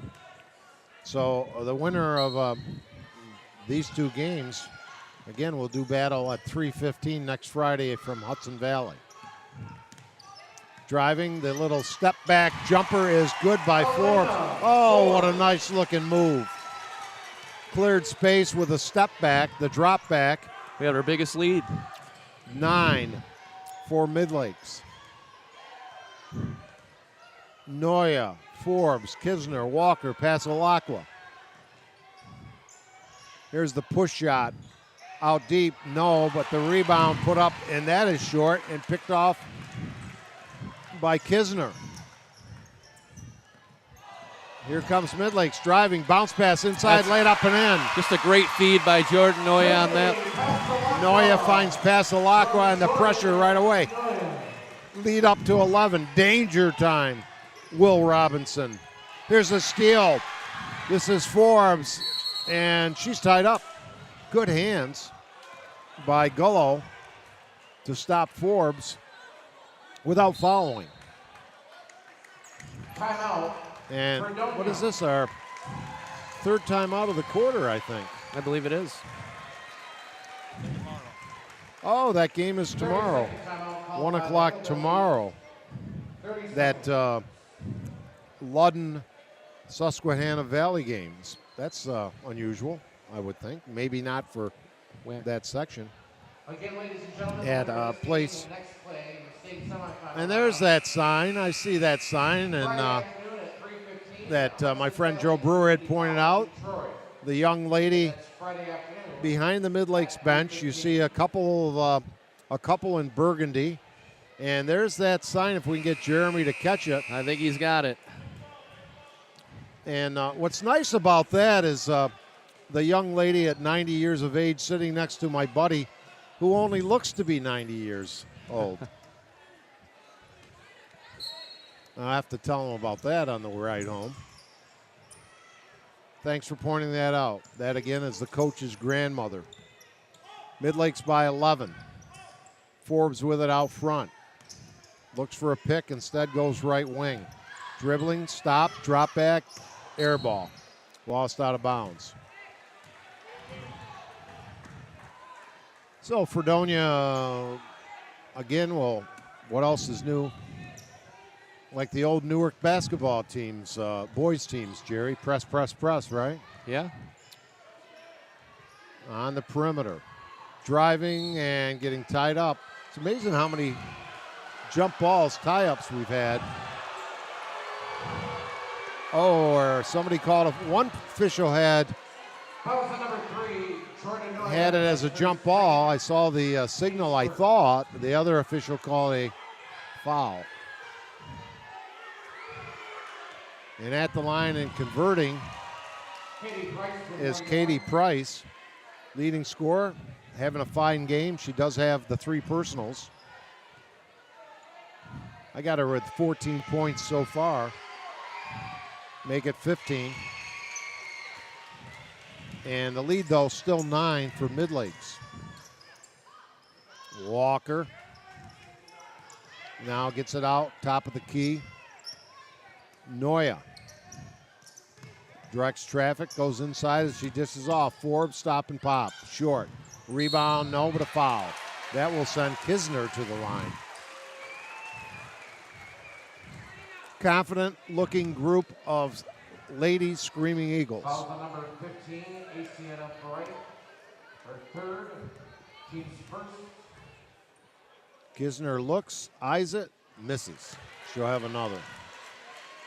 Macy Kisner. We've seen some pretty terrific foul shooting this evening overall. We have, and you get back to Midlakes, just their team athleticism is generally overwhelming against most teams. Kisner hits the second free throw, making Scotty Mack happy. Here's the pressure in the backcourt, quickly up court, and stolen away, but retrieved by Beers. Left side, this is Price. Buries it for 3. Impressive looking Fredonia Hillbilly. Lead cut to 7. Hanging around. Tricky dribbles by Forbes. Stop and pop. Bang! That's an impressive move in the lane. That was a nice move behind the back spin. Nice little pull up. Katie with it. Price the other way. Down 9 now again.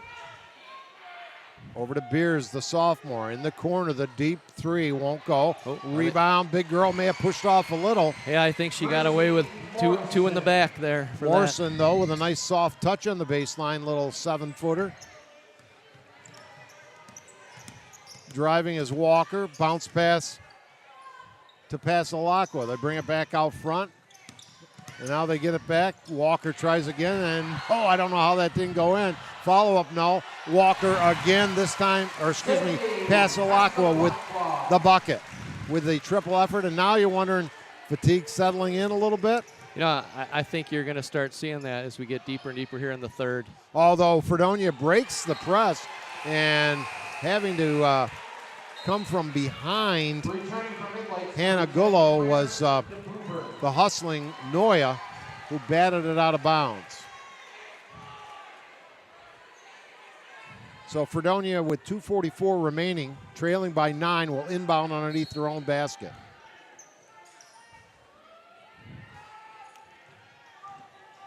Beers' shot won't go. Deep retrieval of the basketball, and they'll reset. Morrison, the tall girl, way out front. She gets rid of the ball, goes inside, looks for the pass, doesn't get it. The shot was up and blocked. That was Gullo. Retrieved, and now another shot blocked. And they almost look tired and just trying to heave it up here a little bit. Yeah, I'm not certain that wasn't a pass, that last one by Katie Price. That's her third personal, team second. And getting the first Midlakes player, I believe, with 3 is Pasalacqua, who just picked up that personal, non-shooting foul. Inside feed, and Morrison can't convert. Little bank shot out of bounds to Midlakes. Yeah, good out-of-bounds play. They got the look the coach wanted, just wasn't able to convert. 50-41. Midlakes undefeated. Number 3 ranked team in New York State. Doesn't matter, the team that escapes and wins it all, that becomes number 1, but Midlakes throws it away. How would you gauge this performance so far by Midlakes? You've seen them a lot. You know, defensively, they're always strong. Offensively, you know, when you get them into the half-court set, which is what Fredonia's been able to do, and that's where you get to neutralize their speed. Beers with it, the impressive sophomore on the long cross-court pass inside, and we're going to have steps called on Hannah Gullo, the 5'4" senior. Want to credit Tim Lincoln and everybody associated with the Section 5 girls basketball tournament for the outstanding job they do every year. And well orchestrated once again. Kara Walker for Midlakes out front. And she gets it over to Forbes, who lost it, scrapped to get it back. Wanted a foul, but no, and they're going to say it's Fredonia's basketball as it goes out of bounds. So Katie Price has had a fine game, brings it up. Stop and pop from long distance, no. A rebound Midlakes, here they come. Noya, and she gets fouled. That's big, that's 4 on Price there. And that'll likely send her to the bench for the last minute of the quarter.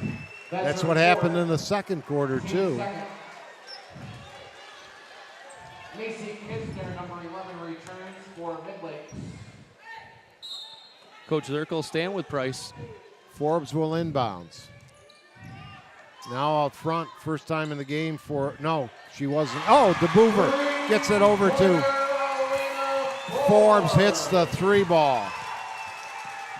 Biggest lead of 12 on the night. A fatigued Fredonia team scrambling to keep up the pace. Inside, nice shot off the glass by the big girl, Gracie Morrison, and she's in double figures with 10. 10 points, the deficit. Driving, Forbes goes reverse, no, and 35 seconds left in the quarter. Beers wants to take it herself, kind of out of control there, but somehow got bailed out with the personal call. Yeah, I don't like that call at all. Looks like she was just out of control and lost the ball herself. Nonetheless, the Caseland will shoot a pair. That's her first. Couple substitutions. Actually, Kara Walker returns, number 15. Kara Walker back in. Colasino gets a seat on the bench. Fredonia lost it, got it back. Bring it out, shot left side, swish. Gullo with a 3-point hoop and a big one, cutting it to 7. That looks a lot more manageable than the 10-point deficit did. 13 seconds left in the quarter. Walker leaves for Forbes for 3, doesn't get it. She went down trying to draw the personal. 3 seconds left in the quarter. I don't know if they can get it off. They do, but well short. Quarter ends. 1 quarter of basketball left. To the victor, a trip to the Final Four. Back with that action after this.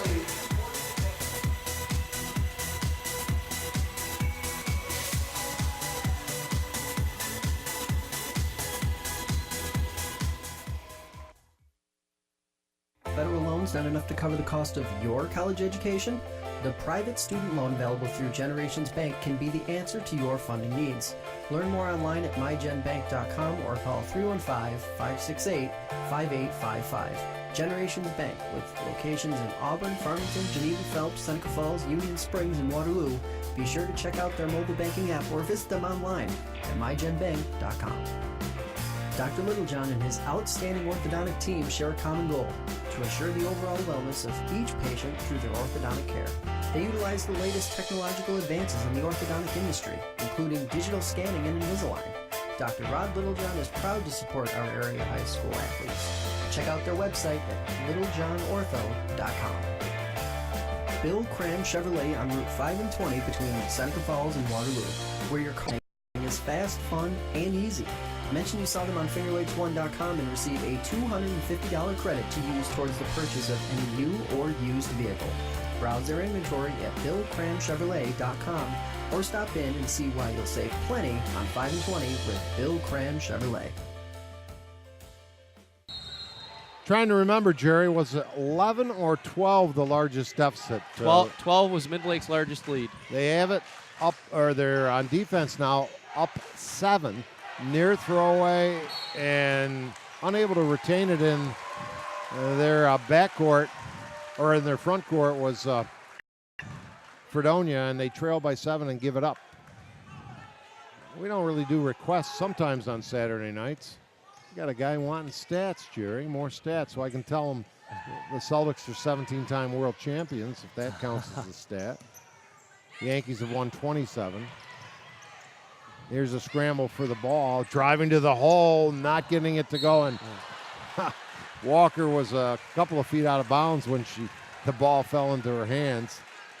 Tried to react. Nobody's quite that quick.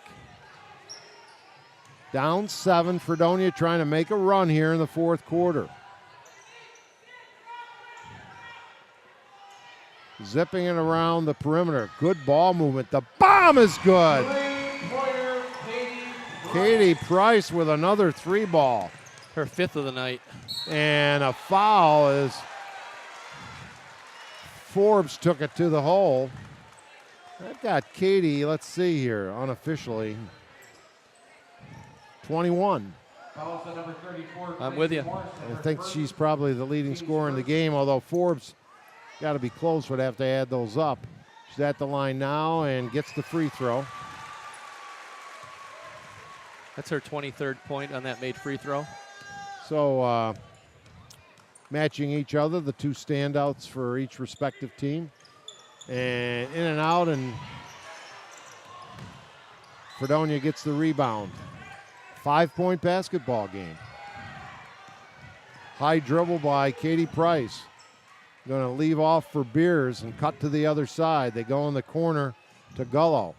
Swing it out to Farriott. Shot no good, and Midlakes comes out of the pack with it. Forbes driving right side, stop. Tried to put it up, got deflected, got rid of the basketball. Baseline reversed, deflected, blocked, and picked off by Fredonia, but knocked out of bounds by Midlakes. Good ball game, 54-49. I thought by now this game may well have been decided. Not the case. Wrong again, Dave. I don't think you would be the only one, Dave, that thought that. I mean, Midlakes was the heavy favorite coming in. And Price answering on the oldest play in basketball, the give and go between her and Farriott. Fredonia will not go away. 54-51. Driving could have been called for steps inside. That was Macy. And here comes Fredonia down court quickly. Pulling up for the long 3. Buries it! Price on fire for Fredonia. And Midlakes calls timeout. We are knotted at 54. Yeah, Katie Price's 6th 3-point field goal of the day. Now, the only shots that she's missed are shots that she's shooting off the dribble. That when she was able to set herself off the dribble, but when she's catching clean and shooting, she's a deadly shooter. Averaging 16 a game, well beyond that here this evening. She is a 5'7" senior, and Midlakes, which has led by double figures a good portion of the third quarter, finds themselves knotted up with 6 minutes to play. Of course, it's worth reminding our audience that Price, the best player on the court for Fredonia, has 4 personals. Yeah, very good point, Dave. So, I mean, that's something that Coach Rich might be talking to his players about, trying to attack her, see if they can get her out of the game. Nate Rich, assisted by Todd Jones and Liz Donk, coaches for Midlakes. Not too bad of a drive for the crew from the Phelps Clifton Springs School District. Fans on their feet, supporting both teams. And we wanted at least one. Well, the last game of the evening, South Seneca and Allegheny was also close until the final minute or two. But we got a nail-biter right here with 6 minutes to go. So it's Noya, Walker, Forbes, Pasalacqua, and Kisner on the court for Midlakes. Long, high-arcing shot. Nothing but the bottom of the net. Bullseye for Forbes. 57-54. And driving, and I think Price got bailed out.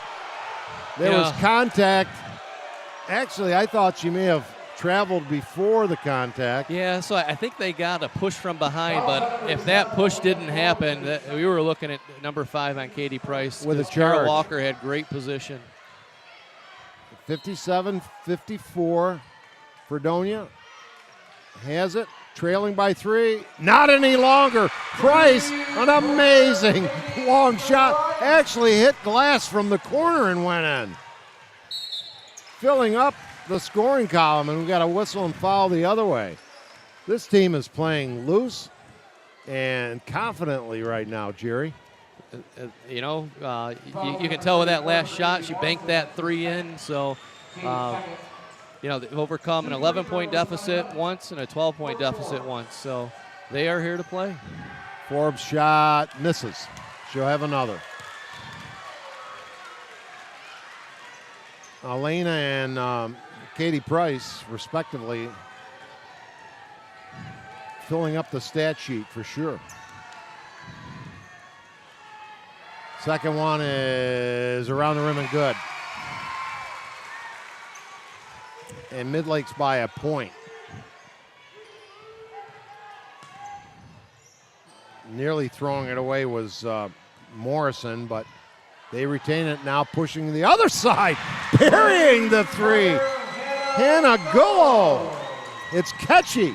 Whatever they've got, it's catchy. Forbes tries to answer, no. And a 60-58 lead.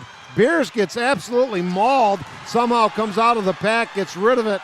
Over to Gullo. Driving, here's the bomb again. Won't go that time. Maybe a little force. Forbes out of control as she loses it on the dribble. Stolen back. Button. Who's got the button? Elena, what do we got? A foul, I think, on Beers. Although, helter-skelter basketball, Coach Jerry Anderson. Yeah, and that's the tempo that Midlakes does like. That's the 4th foul on Beers. Fredonia may like it a little more than we anticipated, however. If I'm Midlakes, I take an opportunity here to try to isolate Macy Kisner on the block with Katie Price. Just, take one shot at it, see if you can get a foul, get her out of the game. Why not? And instead Walker drives to the lane and scores. Kara with a strong game. I have her for 14 unofficially. Midlakes fans wanted to carry, but the ball was tipped by a Midlakes defender. We're knotted at 60. And Fredonia loses it. Price lost it. And it went out of bounds right here. And a kick save and a good one by Jerry Anderson as the ball rolls under our table here at Rush-Henrietta. Full house, near full house. Full on one side, 90% full on the other. Midlakes inbounds. That's where you're going. You want to go at her. And Kisner, the call by Anderson, the conversion by Kisner. And we got a timeout on the court and a 2-point basketball game. Good call, Coach. Yeah, and I think if Midlakes is a little more patient, they'll try to work that ball to her. I mean, even if you miss a possession or two in scoring, go at her. She's not going to play defense when her girl gets the ball on the block. And if she does, you got a chance for number 5. Kisner has 9 in the game unofficially with conversion of that bucket. Yep, another one bites the dust. One of these two teams, these two champion teams, will call it an end of their 2017-18 campaign. And it's been a pleasure. Nice to get out and about and do some of these games, and a doubleheader at that. Time and a half for overtime, guys. I got double time. Why not? They did a better job of negotiating. That's good. That's good. And that's not without the realm of possibility here in a 2-point contest. And they're on their feet, the fans, particularly on the Midlakes side. A large throng. They'll be at the Blue Ribbon Diner talking about this one tomorrow morning. Jason Hunt will be spinning records there in case from 8 to 11.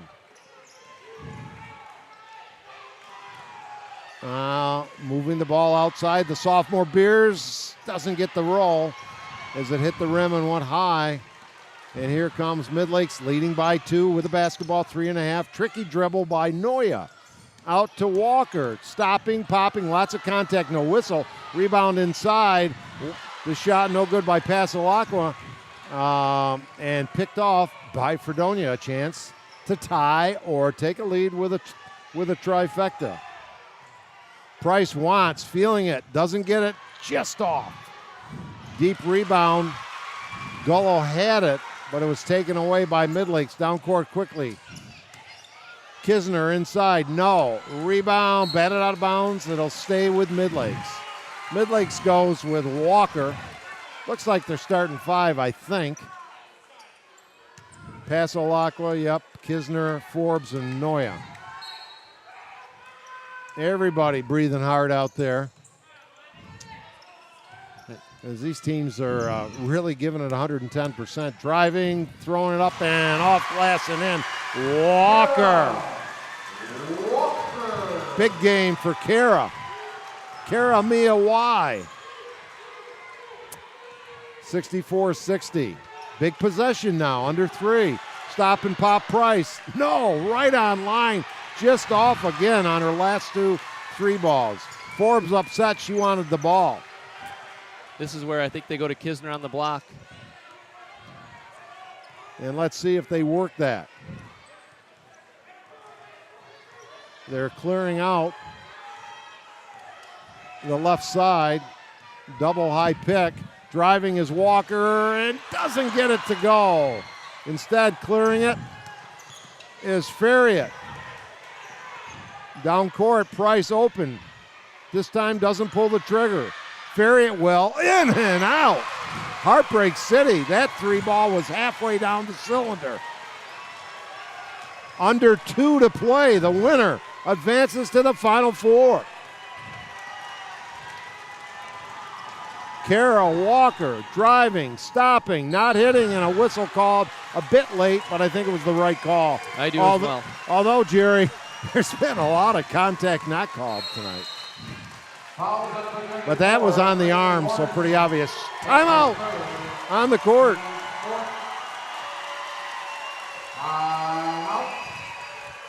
Full timeout. Game 1 that we broadcast, South Seneca fell 52-43. Other winners, the only winner so far tonight in class or in section from Section 5 was Bishop Kearney Bishop for double A. Kearney. Williamsville over Mendon. Franklinville undefeated over Elba. So, what are you telling your troops in that Fredonia huddle? Well, if I'm Fredonia, I want to work the ball and get good shots. They've rushed a couple of shots, in one possession games. I get it when Katie Price gets the ball, you want that shot, but sometimes their feet aren't set. But Morrison's been, a force down low, and Gullo's hit a couple of threes this half. I have Forbes unofficially with 27. And Price has got to be near that mark. At the line, Walker's had a strong game with 16 so far. And she's at the line, and shot puts it short.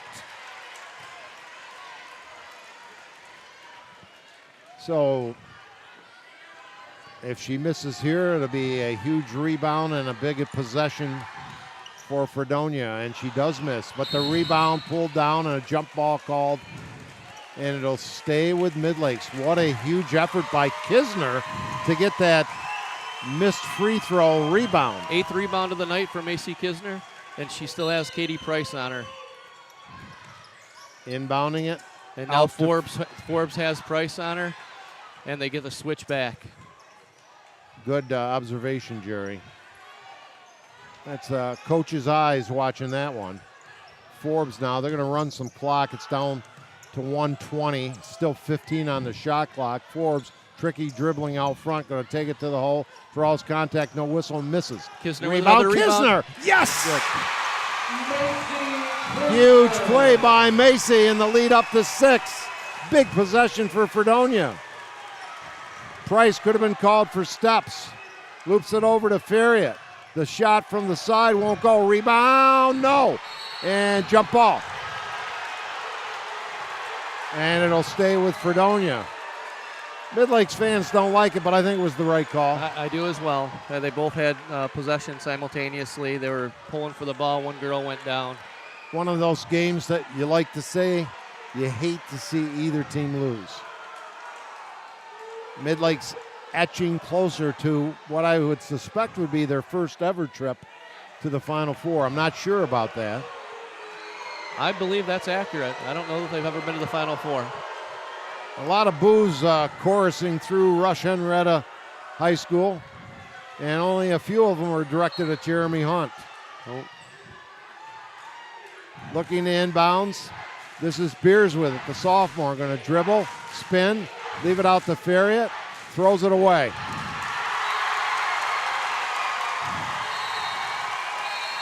And a timeout called by Coach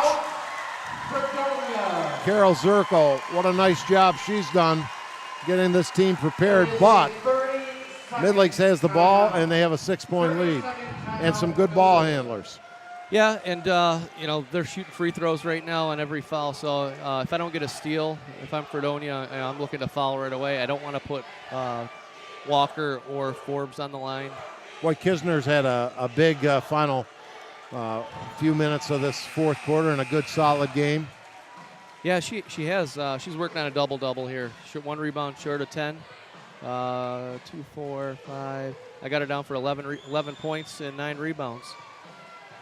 66-60, our final broadcast from the Section 5 region.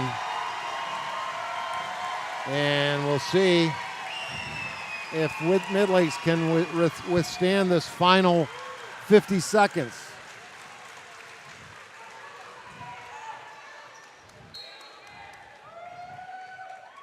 And here comes the Screaming Eagles. And a quick foul, just as Coach Anderson anticipated. Foul to number 33, Hannah Gullo. That's her second. Team split. That puts Midlakes into the bonus. So big foul shots coming up for Jordan Noya. And Midlakes has 3 fouls to give as well. So Fredonia shouldn't be getting a shot off too soon in their next couple of possessions. Noya rims out, the 5-foot senior. For Midlakes, number 21, Sydney. And one of her teammates amused her. That was Kisner. Said something funny, and Noya pushed her away. All smiles out on the court for Midlakes. Second shot, good. Her first free throw of the night. 3 points in the game. 7-point lead. Beers quickly down court, going to drive it up, lost it, and a foul. Well, that does a couple of things. Number one, it gets an opportunity for a couple of points as it was in the act, and it's more importantly for Fredonia stops the clock. That's right, and this is worst case scenario for Midlakes. You don't want them at the free throw line scoring with the clock not moving. And unfortunately for them, however, the impressive sophomore, Kaislyn Beers, misses the free throw. Number 10 returns for Midlakes.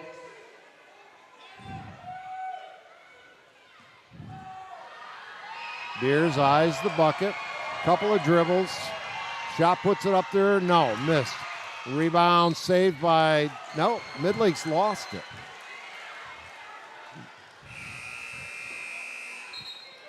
Everything is just magnified right now because of the situation on the clock.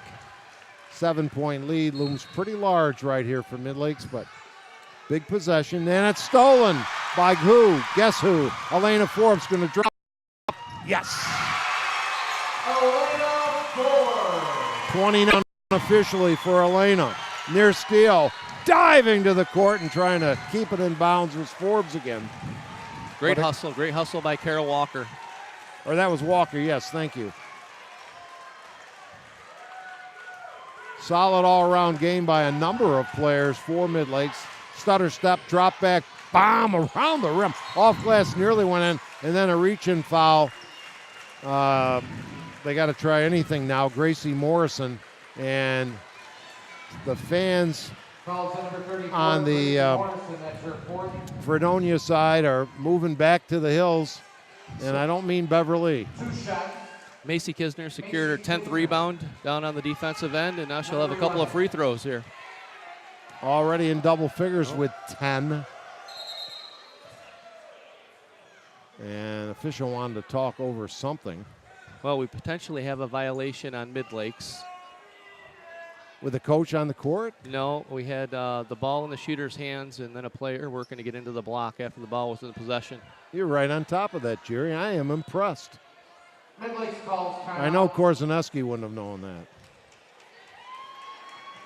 Now we had the outside official come in and rule something. I'm not certain what he ruled. They may have said there was a timeout in place before that violation.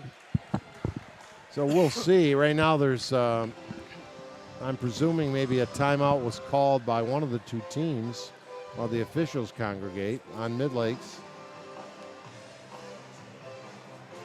Midlakes in prime position. You could expect a pretty loud cheer if they hang on as expected with a 9-point lead and 20 seconds remaining. And a nice for them, their district, and the Finger Lakes East. Kisner will be at the line. Not sure if she's going to shoot one or two if there was indeed a violation. Yep, they're giving her two shots. So they said they had the timeout before the violation. Macy, 5'9" junior, misses the free throw.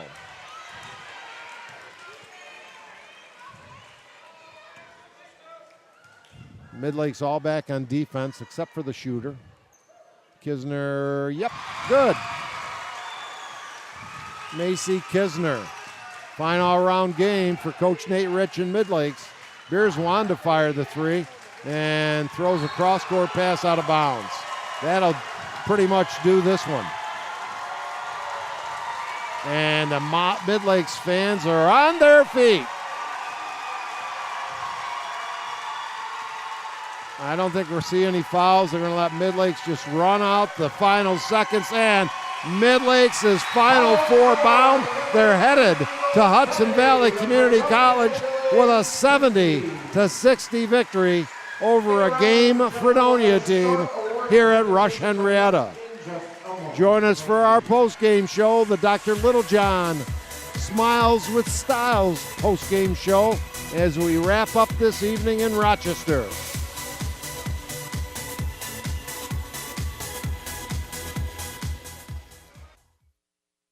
FingerLakes1.com's live coverage of Wayne Finger Lakes High School basketball is brought to you thanks to the support from Finger Lakes Partners. Insurance for your life, home, auto, and future. Trust someone who lives in your community. With offices in Geneva, Waterloo, and Victor, visit Finger Lakes Partners online at fingerlakesinsurance.com. Farrar Lumber and Building Supplies. Farrar Lumber has been a fixture in the Seneca Falls area for almost 60 years. Start planning your next home improvement project at FarrarLumber.com. Farrar Lumber, supporting local high school athletes since 1959. Finger Lakes Construction Company is the #1 post-frame builder in New York State, providing complete building packages for a wide range of construction, including personal garages, commercial office complexes, municipal, equestrian, agricultural, dairy facilities, pole barns, and more. Visit them online at fingerlakesconstruction.com. The It's a Wonderful Run 5K Committee. It's a winter run like no other. Check out race videos, sign up for the next race, and learn how to get involved in the most popular holiday run around at itsawonderfulrun5k.com. Red's Place, serving great lunches daily in downtown Seneca Falls. Awesome daily specials, soup, and the best sandwiches in town. Check out their Facebook page for daily specials and their full menu. Next time you head out to see a movie, make it at the Omen Theater in downtown Lyons. You'll love relaxing in the modern, renovated theater that has the old-fashioned charm and character of the original house first opened in 1950. See what's playing this week at omentheater.com. Penny's Place Family Restaurant, located on 5 and 20 in the Liberty Plaza between Seneca Falls and Waterloo. Well known for their large portions and home-cooked meals, a large selection of breakfast items, and everything from burgers, salad bar, and wraps for lunch. If you want a great meal while pinching a penny, come to Penny's Place. Jimmer's Auto offers a full inventory of late model cars, trucks, and minivans. Check out their full inventory online at jimmersauto.com. And for service, visit Seaver's Garage on Fall Street in Seneca Falls. Jimmer's Auto and Seaver's Garage, strong supporters of local high school athletes for over 40 years. Fed up with unresponsive web designers and getting nickeled and dimed for every small website update? Call FingerLakes1.com at 315-712-0104 and take control of your web presence. Since 1998, FingerLakes1.com has created and maintained nearly 1,000 websites for local businesses and organizations of all sizes. Aflac. When health changes for you or a loved one, it can change everything. But Aflac can help make sure the life you live is the life you never stop living. Learn more at aflac.com or contact Joe Calarco at 315-253-0495. And by Generations Bank, Little John Orthodontics, and Bill Cram Chevrolet.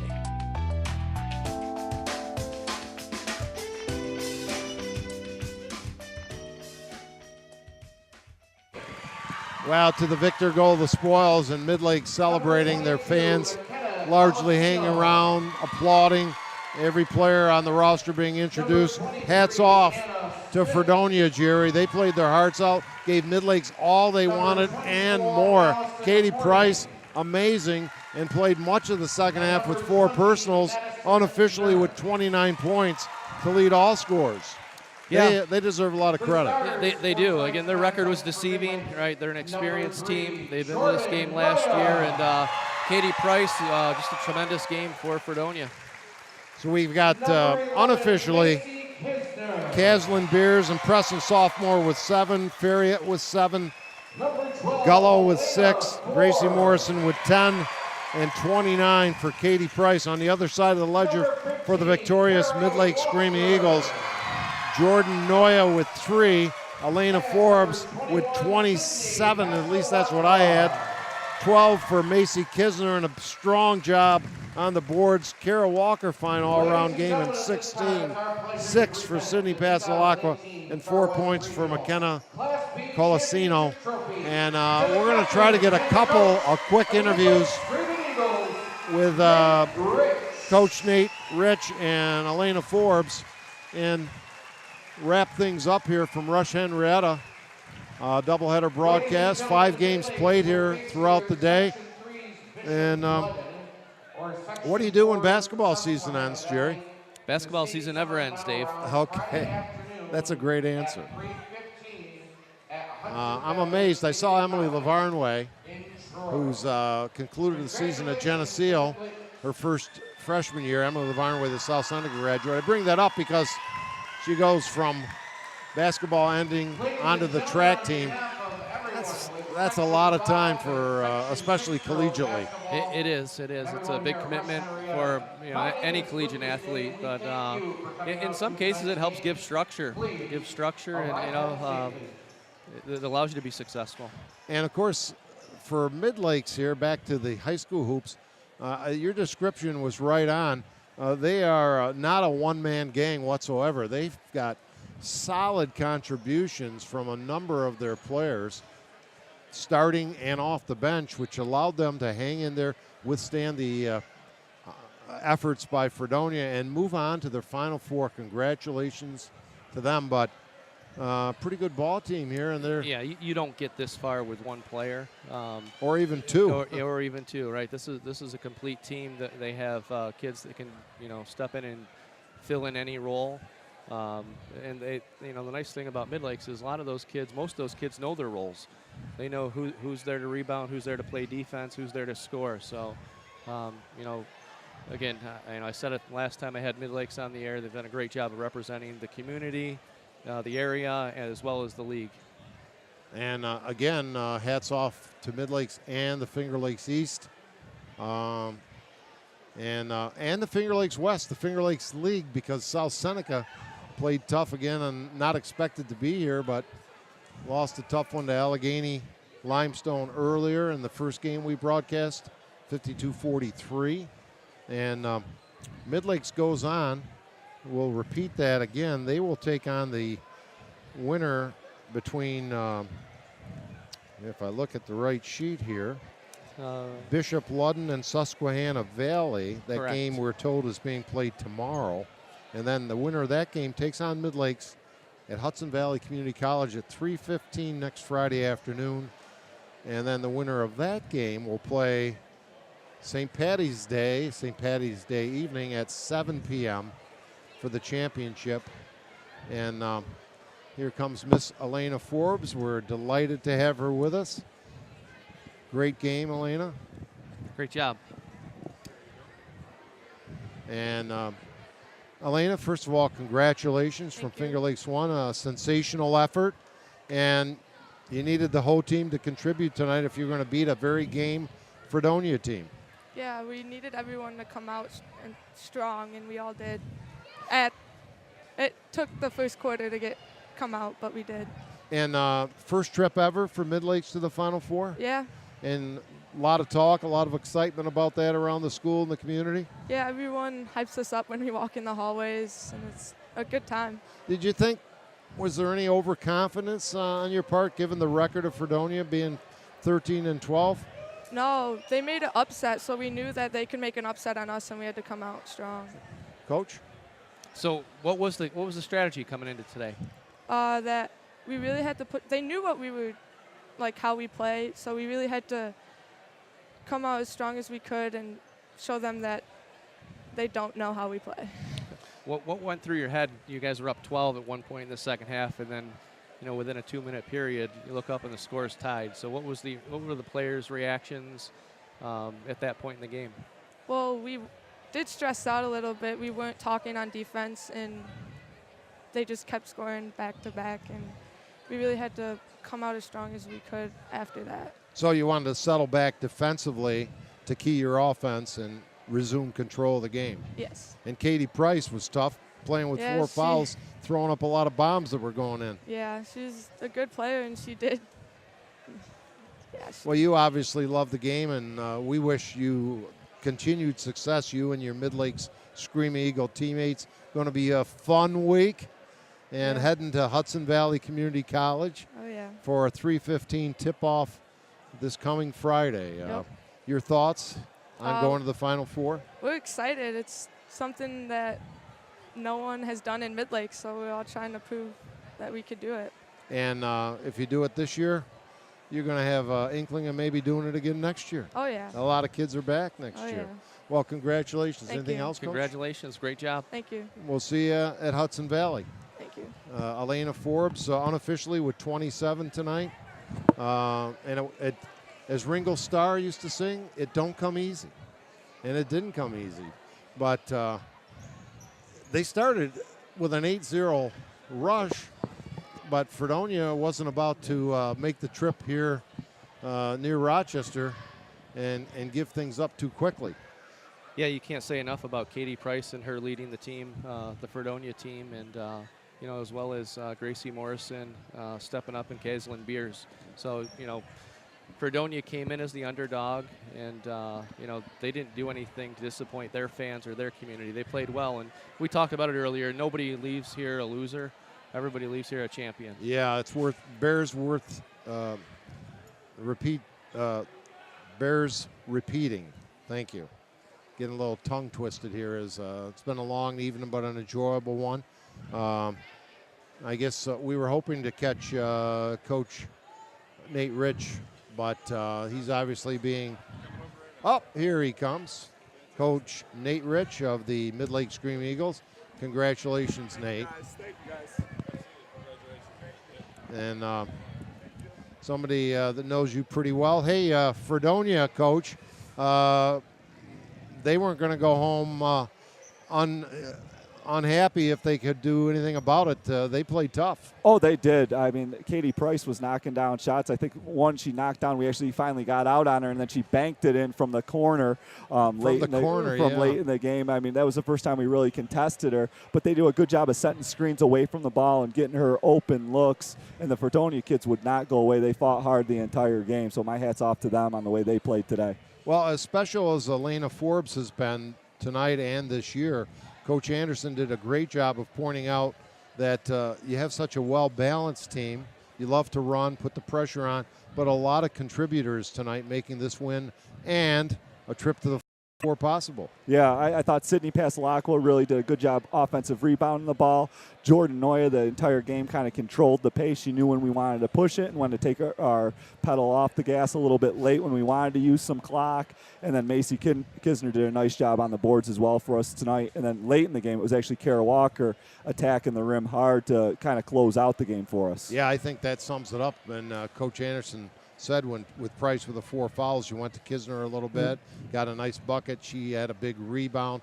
Walker was strong throughout again. And you needed all those contributions because Fredonia was tough, and they wanted to make it a 1-4 evening for Section 5. And instead, the Finger Lakes East champion gets to go to Hudson Valley. Your thoughts on that, Coach? I'm just excited, along with the kids, to have the opportunity to be in that state Final Four tournament. I know nothing about the Section 3 or Section 4 teams. I'm hoping I got a buddy going out to scout for me tomorrow and get me some tape on their matchup. I think they play at 1 o'clock tomorrow, so he's going to send me the tape of that game. So we're looking forward to the challenge of either Bishop Loveton or I'm going to probably mispronounce it, Saskatchewan Valley. Oh, Susquehanna. Susquehanna Valley. So they're both good teams. I think they're ranked 2 and 4 in the state, respectively, so it's going to be a challenge whoever we go up against next. But we're just going to enjoy tonight's victory, and then we'll worry about them when we get back on the floor on Monday. Yeah, they got to be revved up in the community. It's an awesome thing when the teams are able to advance like this. Coach? Nate, I asked Elena the same question. So he had an 11-point lead and a 12-point lead, right? And you watched him evaporate. The 12-point lead went away in about a minute and a half, 2 minutes. So what's going through your head? That we're not a good job of holding leads. That's kind of happened to us throughout the season, that we get that nice lead, and against the really good teams, your team included, Jerry, those leads have gone away very quickly for some reason where we just don't communicate and get those defensive stops. I think we give up some offensive rebounds. We got a little confused on our communication defensively. It's never really been the offense that's been the problem. It's always been our defense that's been the issue, where we're just not communicating or boxing out to get that stop to stop that run when we get those big leads. So hopefully that's a problem that I hope to have in the state Final Four tournament where we're up 12, and then we'll worry about it then. Do you have any idea, Coach, why that game between Section 3 and 4 is held on a Sunday? I have no idea why it's held on a Sunday. I just saw that it was going to be a 1 o'clock start tomorrow for that game. Well, it works out to your advantage. Yeah. Yeah, so again, congratulations, and what a throng of fans following the community support tonight has been awesome all throughout the season. They've been really coming out and supporting us. The last 2 weeks they've packed Rush-Henrietta, which I know the kids appreciate playing in front of the packed house on the side. It felt like home games the last 2 weeks for us against Bath and against Fredonia. Well, I was hoping we'd have a sweep from the Finger Lakes today, but congratulations on behalf of Finger Lakes 1 on an outstanding season. Keep it going. Bring home the brass ring. Regardless of what happens, champions, the Midlakes Screaming Eagles. Thank you very much, guys. Thank Congrats. you. Best of luck. Thank you. Thanks for joining us. And to Nate Rich and again Midlakes, we wish them all the best. They've had a great season. And one other guy here named Jerry Anderson knows any particular pressure that you guys remember feeling as an undefeated team that went all the way? Because there's talk of that. There's always, nobody wants to lose any game, but they say when a team's lost 1 or 2, in some ways it kind of settles them and takes the pressure off a wee bit. Yeah, I don't know that I necessarily agree with that, right? You know, it's cliche to say, you know, Yes. you need to lose to learn, and you know, I really don't believe that. I think you can learn from winning and keep winning. But the pressure is what you make it out to be, right? In terms of you know, making something that's really not there. But I think this team has its head on its shoulders, and they understand that it's a one-game season, a series of one-game seasons. So I'm certain Coach will have his team prepared for either Bishop Ludden or Susquehanna Valley, who either of them are going to be tough matchups. You know, they're traditional powerhouses in their respective classes and sections, and they've got some pretty good players on those teams. So, You know, I wanted to make mention of this earlier. I will now. When I got to the gymnasium here this afternoon, walked behind the Franklinville Class D champions, impressive team. One of the nicest things or favorite things I've seen, on the back of their uniforms where some teams have nothing, other teams have players' names, the word together. And the teams that continue to advance must have that asset to do so. And all the champions that played today, winners or losers on the courts today, had that togetherness, and I applaud their efforts and congratulate them. It's a long season starting, it never ends, you say, really, but yeah, beginning of November, first week in November, so it is a long season, and, you know, players, coaches, they make tremendous sacrifices for the winter sports, and specifically basketball. Well, Jerry, it's been a pleasure getting to work with you on two different occasions, the doubleheader tonight. And any final words? Yeah, just excited for the Midlakes community, the players, the coaches. Put a lot of hard work and time into the program, so it's great to see everything pay off. Well, first and foremost, want to thank Jim Sinacropi for having this passion and allowing me to be a part of it. And one more time, the fabulous Hunt Brothers, Jason on production, Jeremy on camera. This is Dave Barnick saying the final score, the victorious Midlakes Screaming Eagles over the Fredonia Hillbillies, 70-60 to advance to the New York State Class B Final Four. Good evening, everybody, and may the force be with you.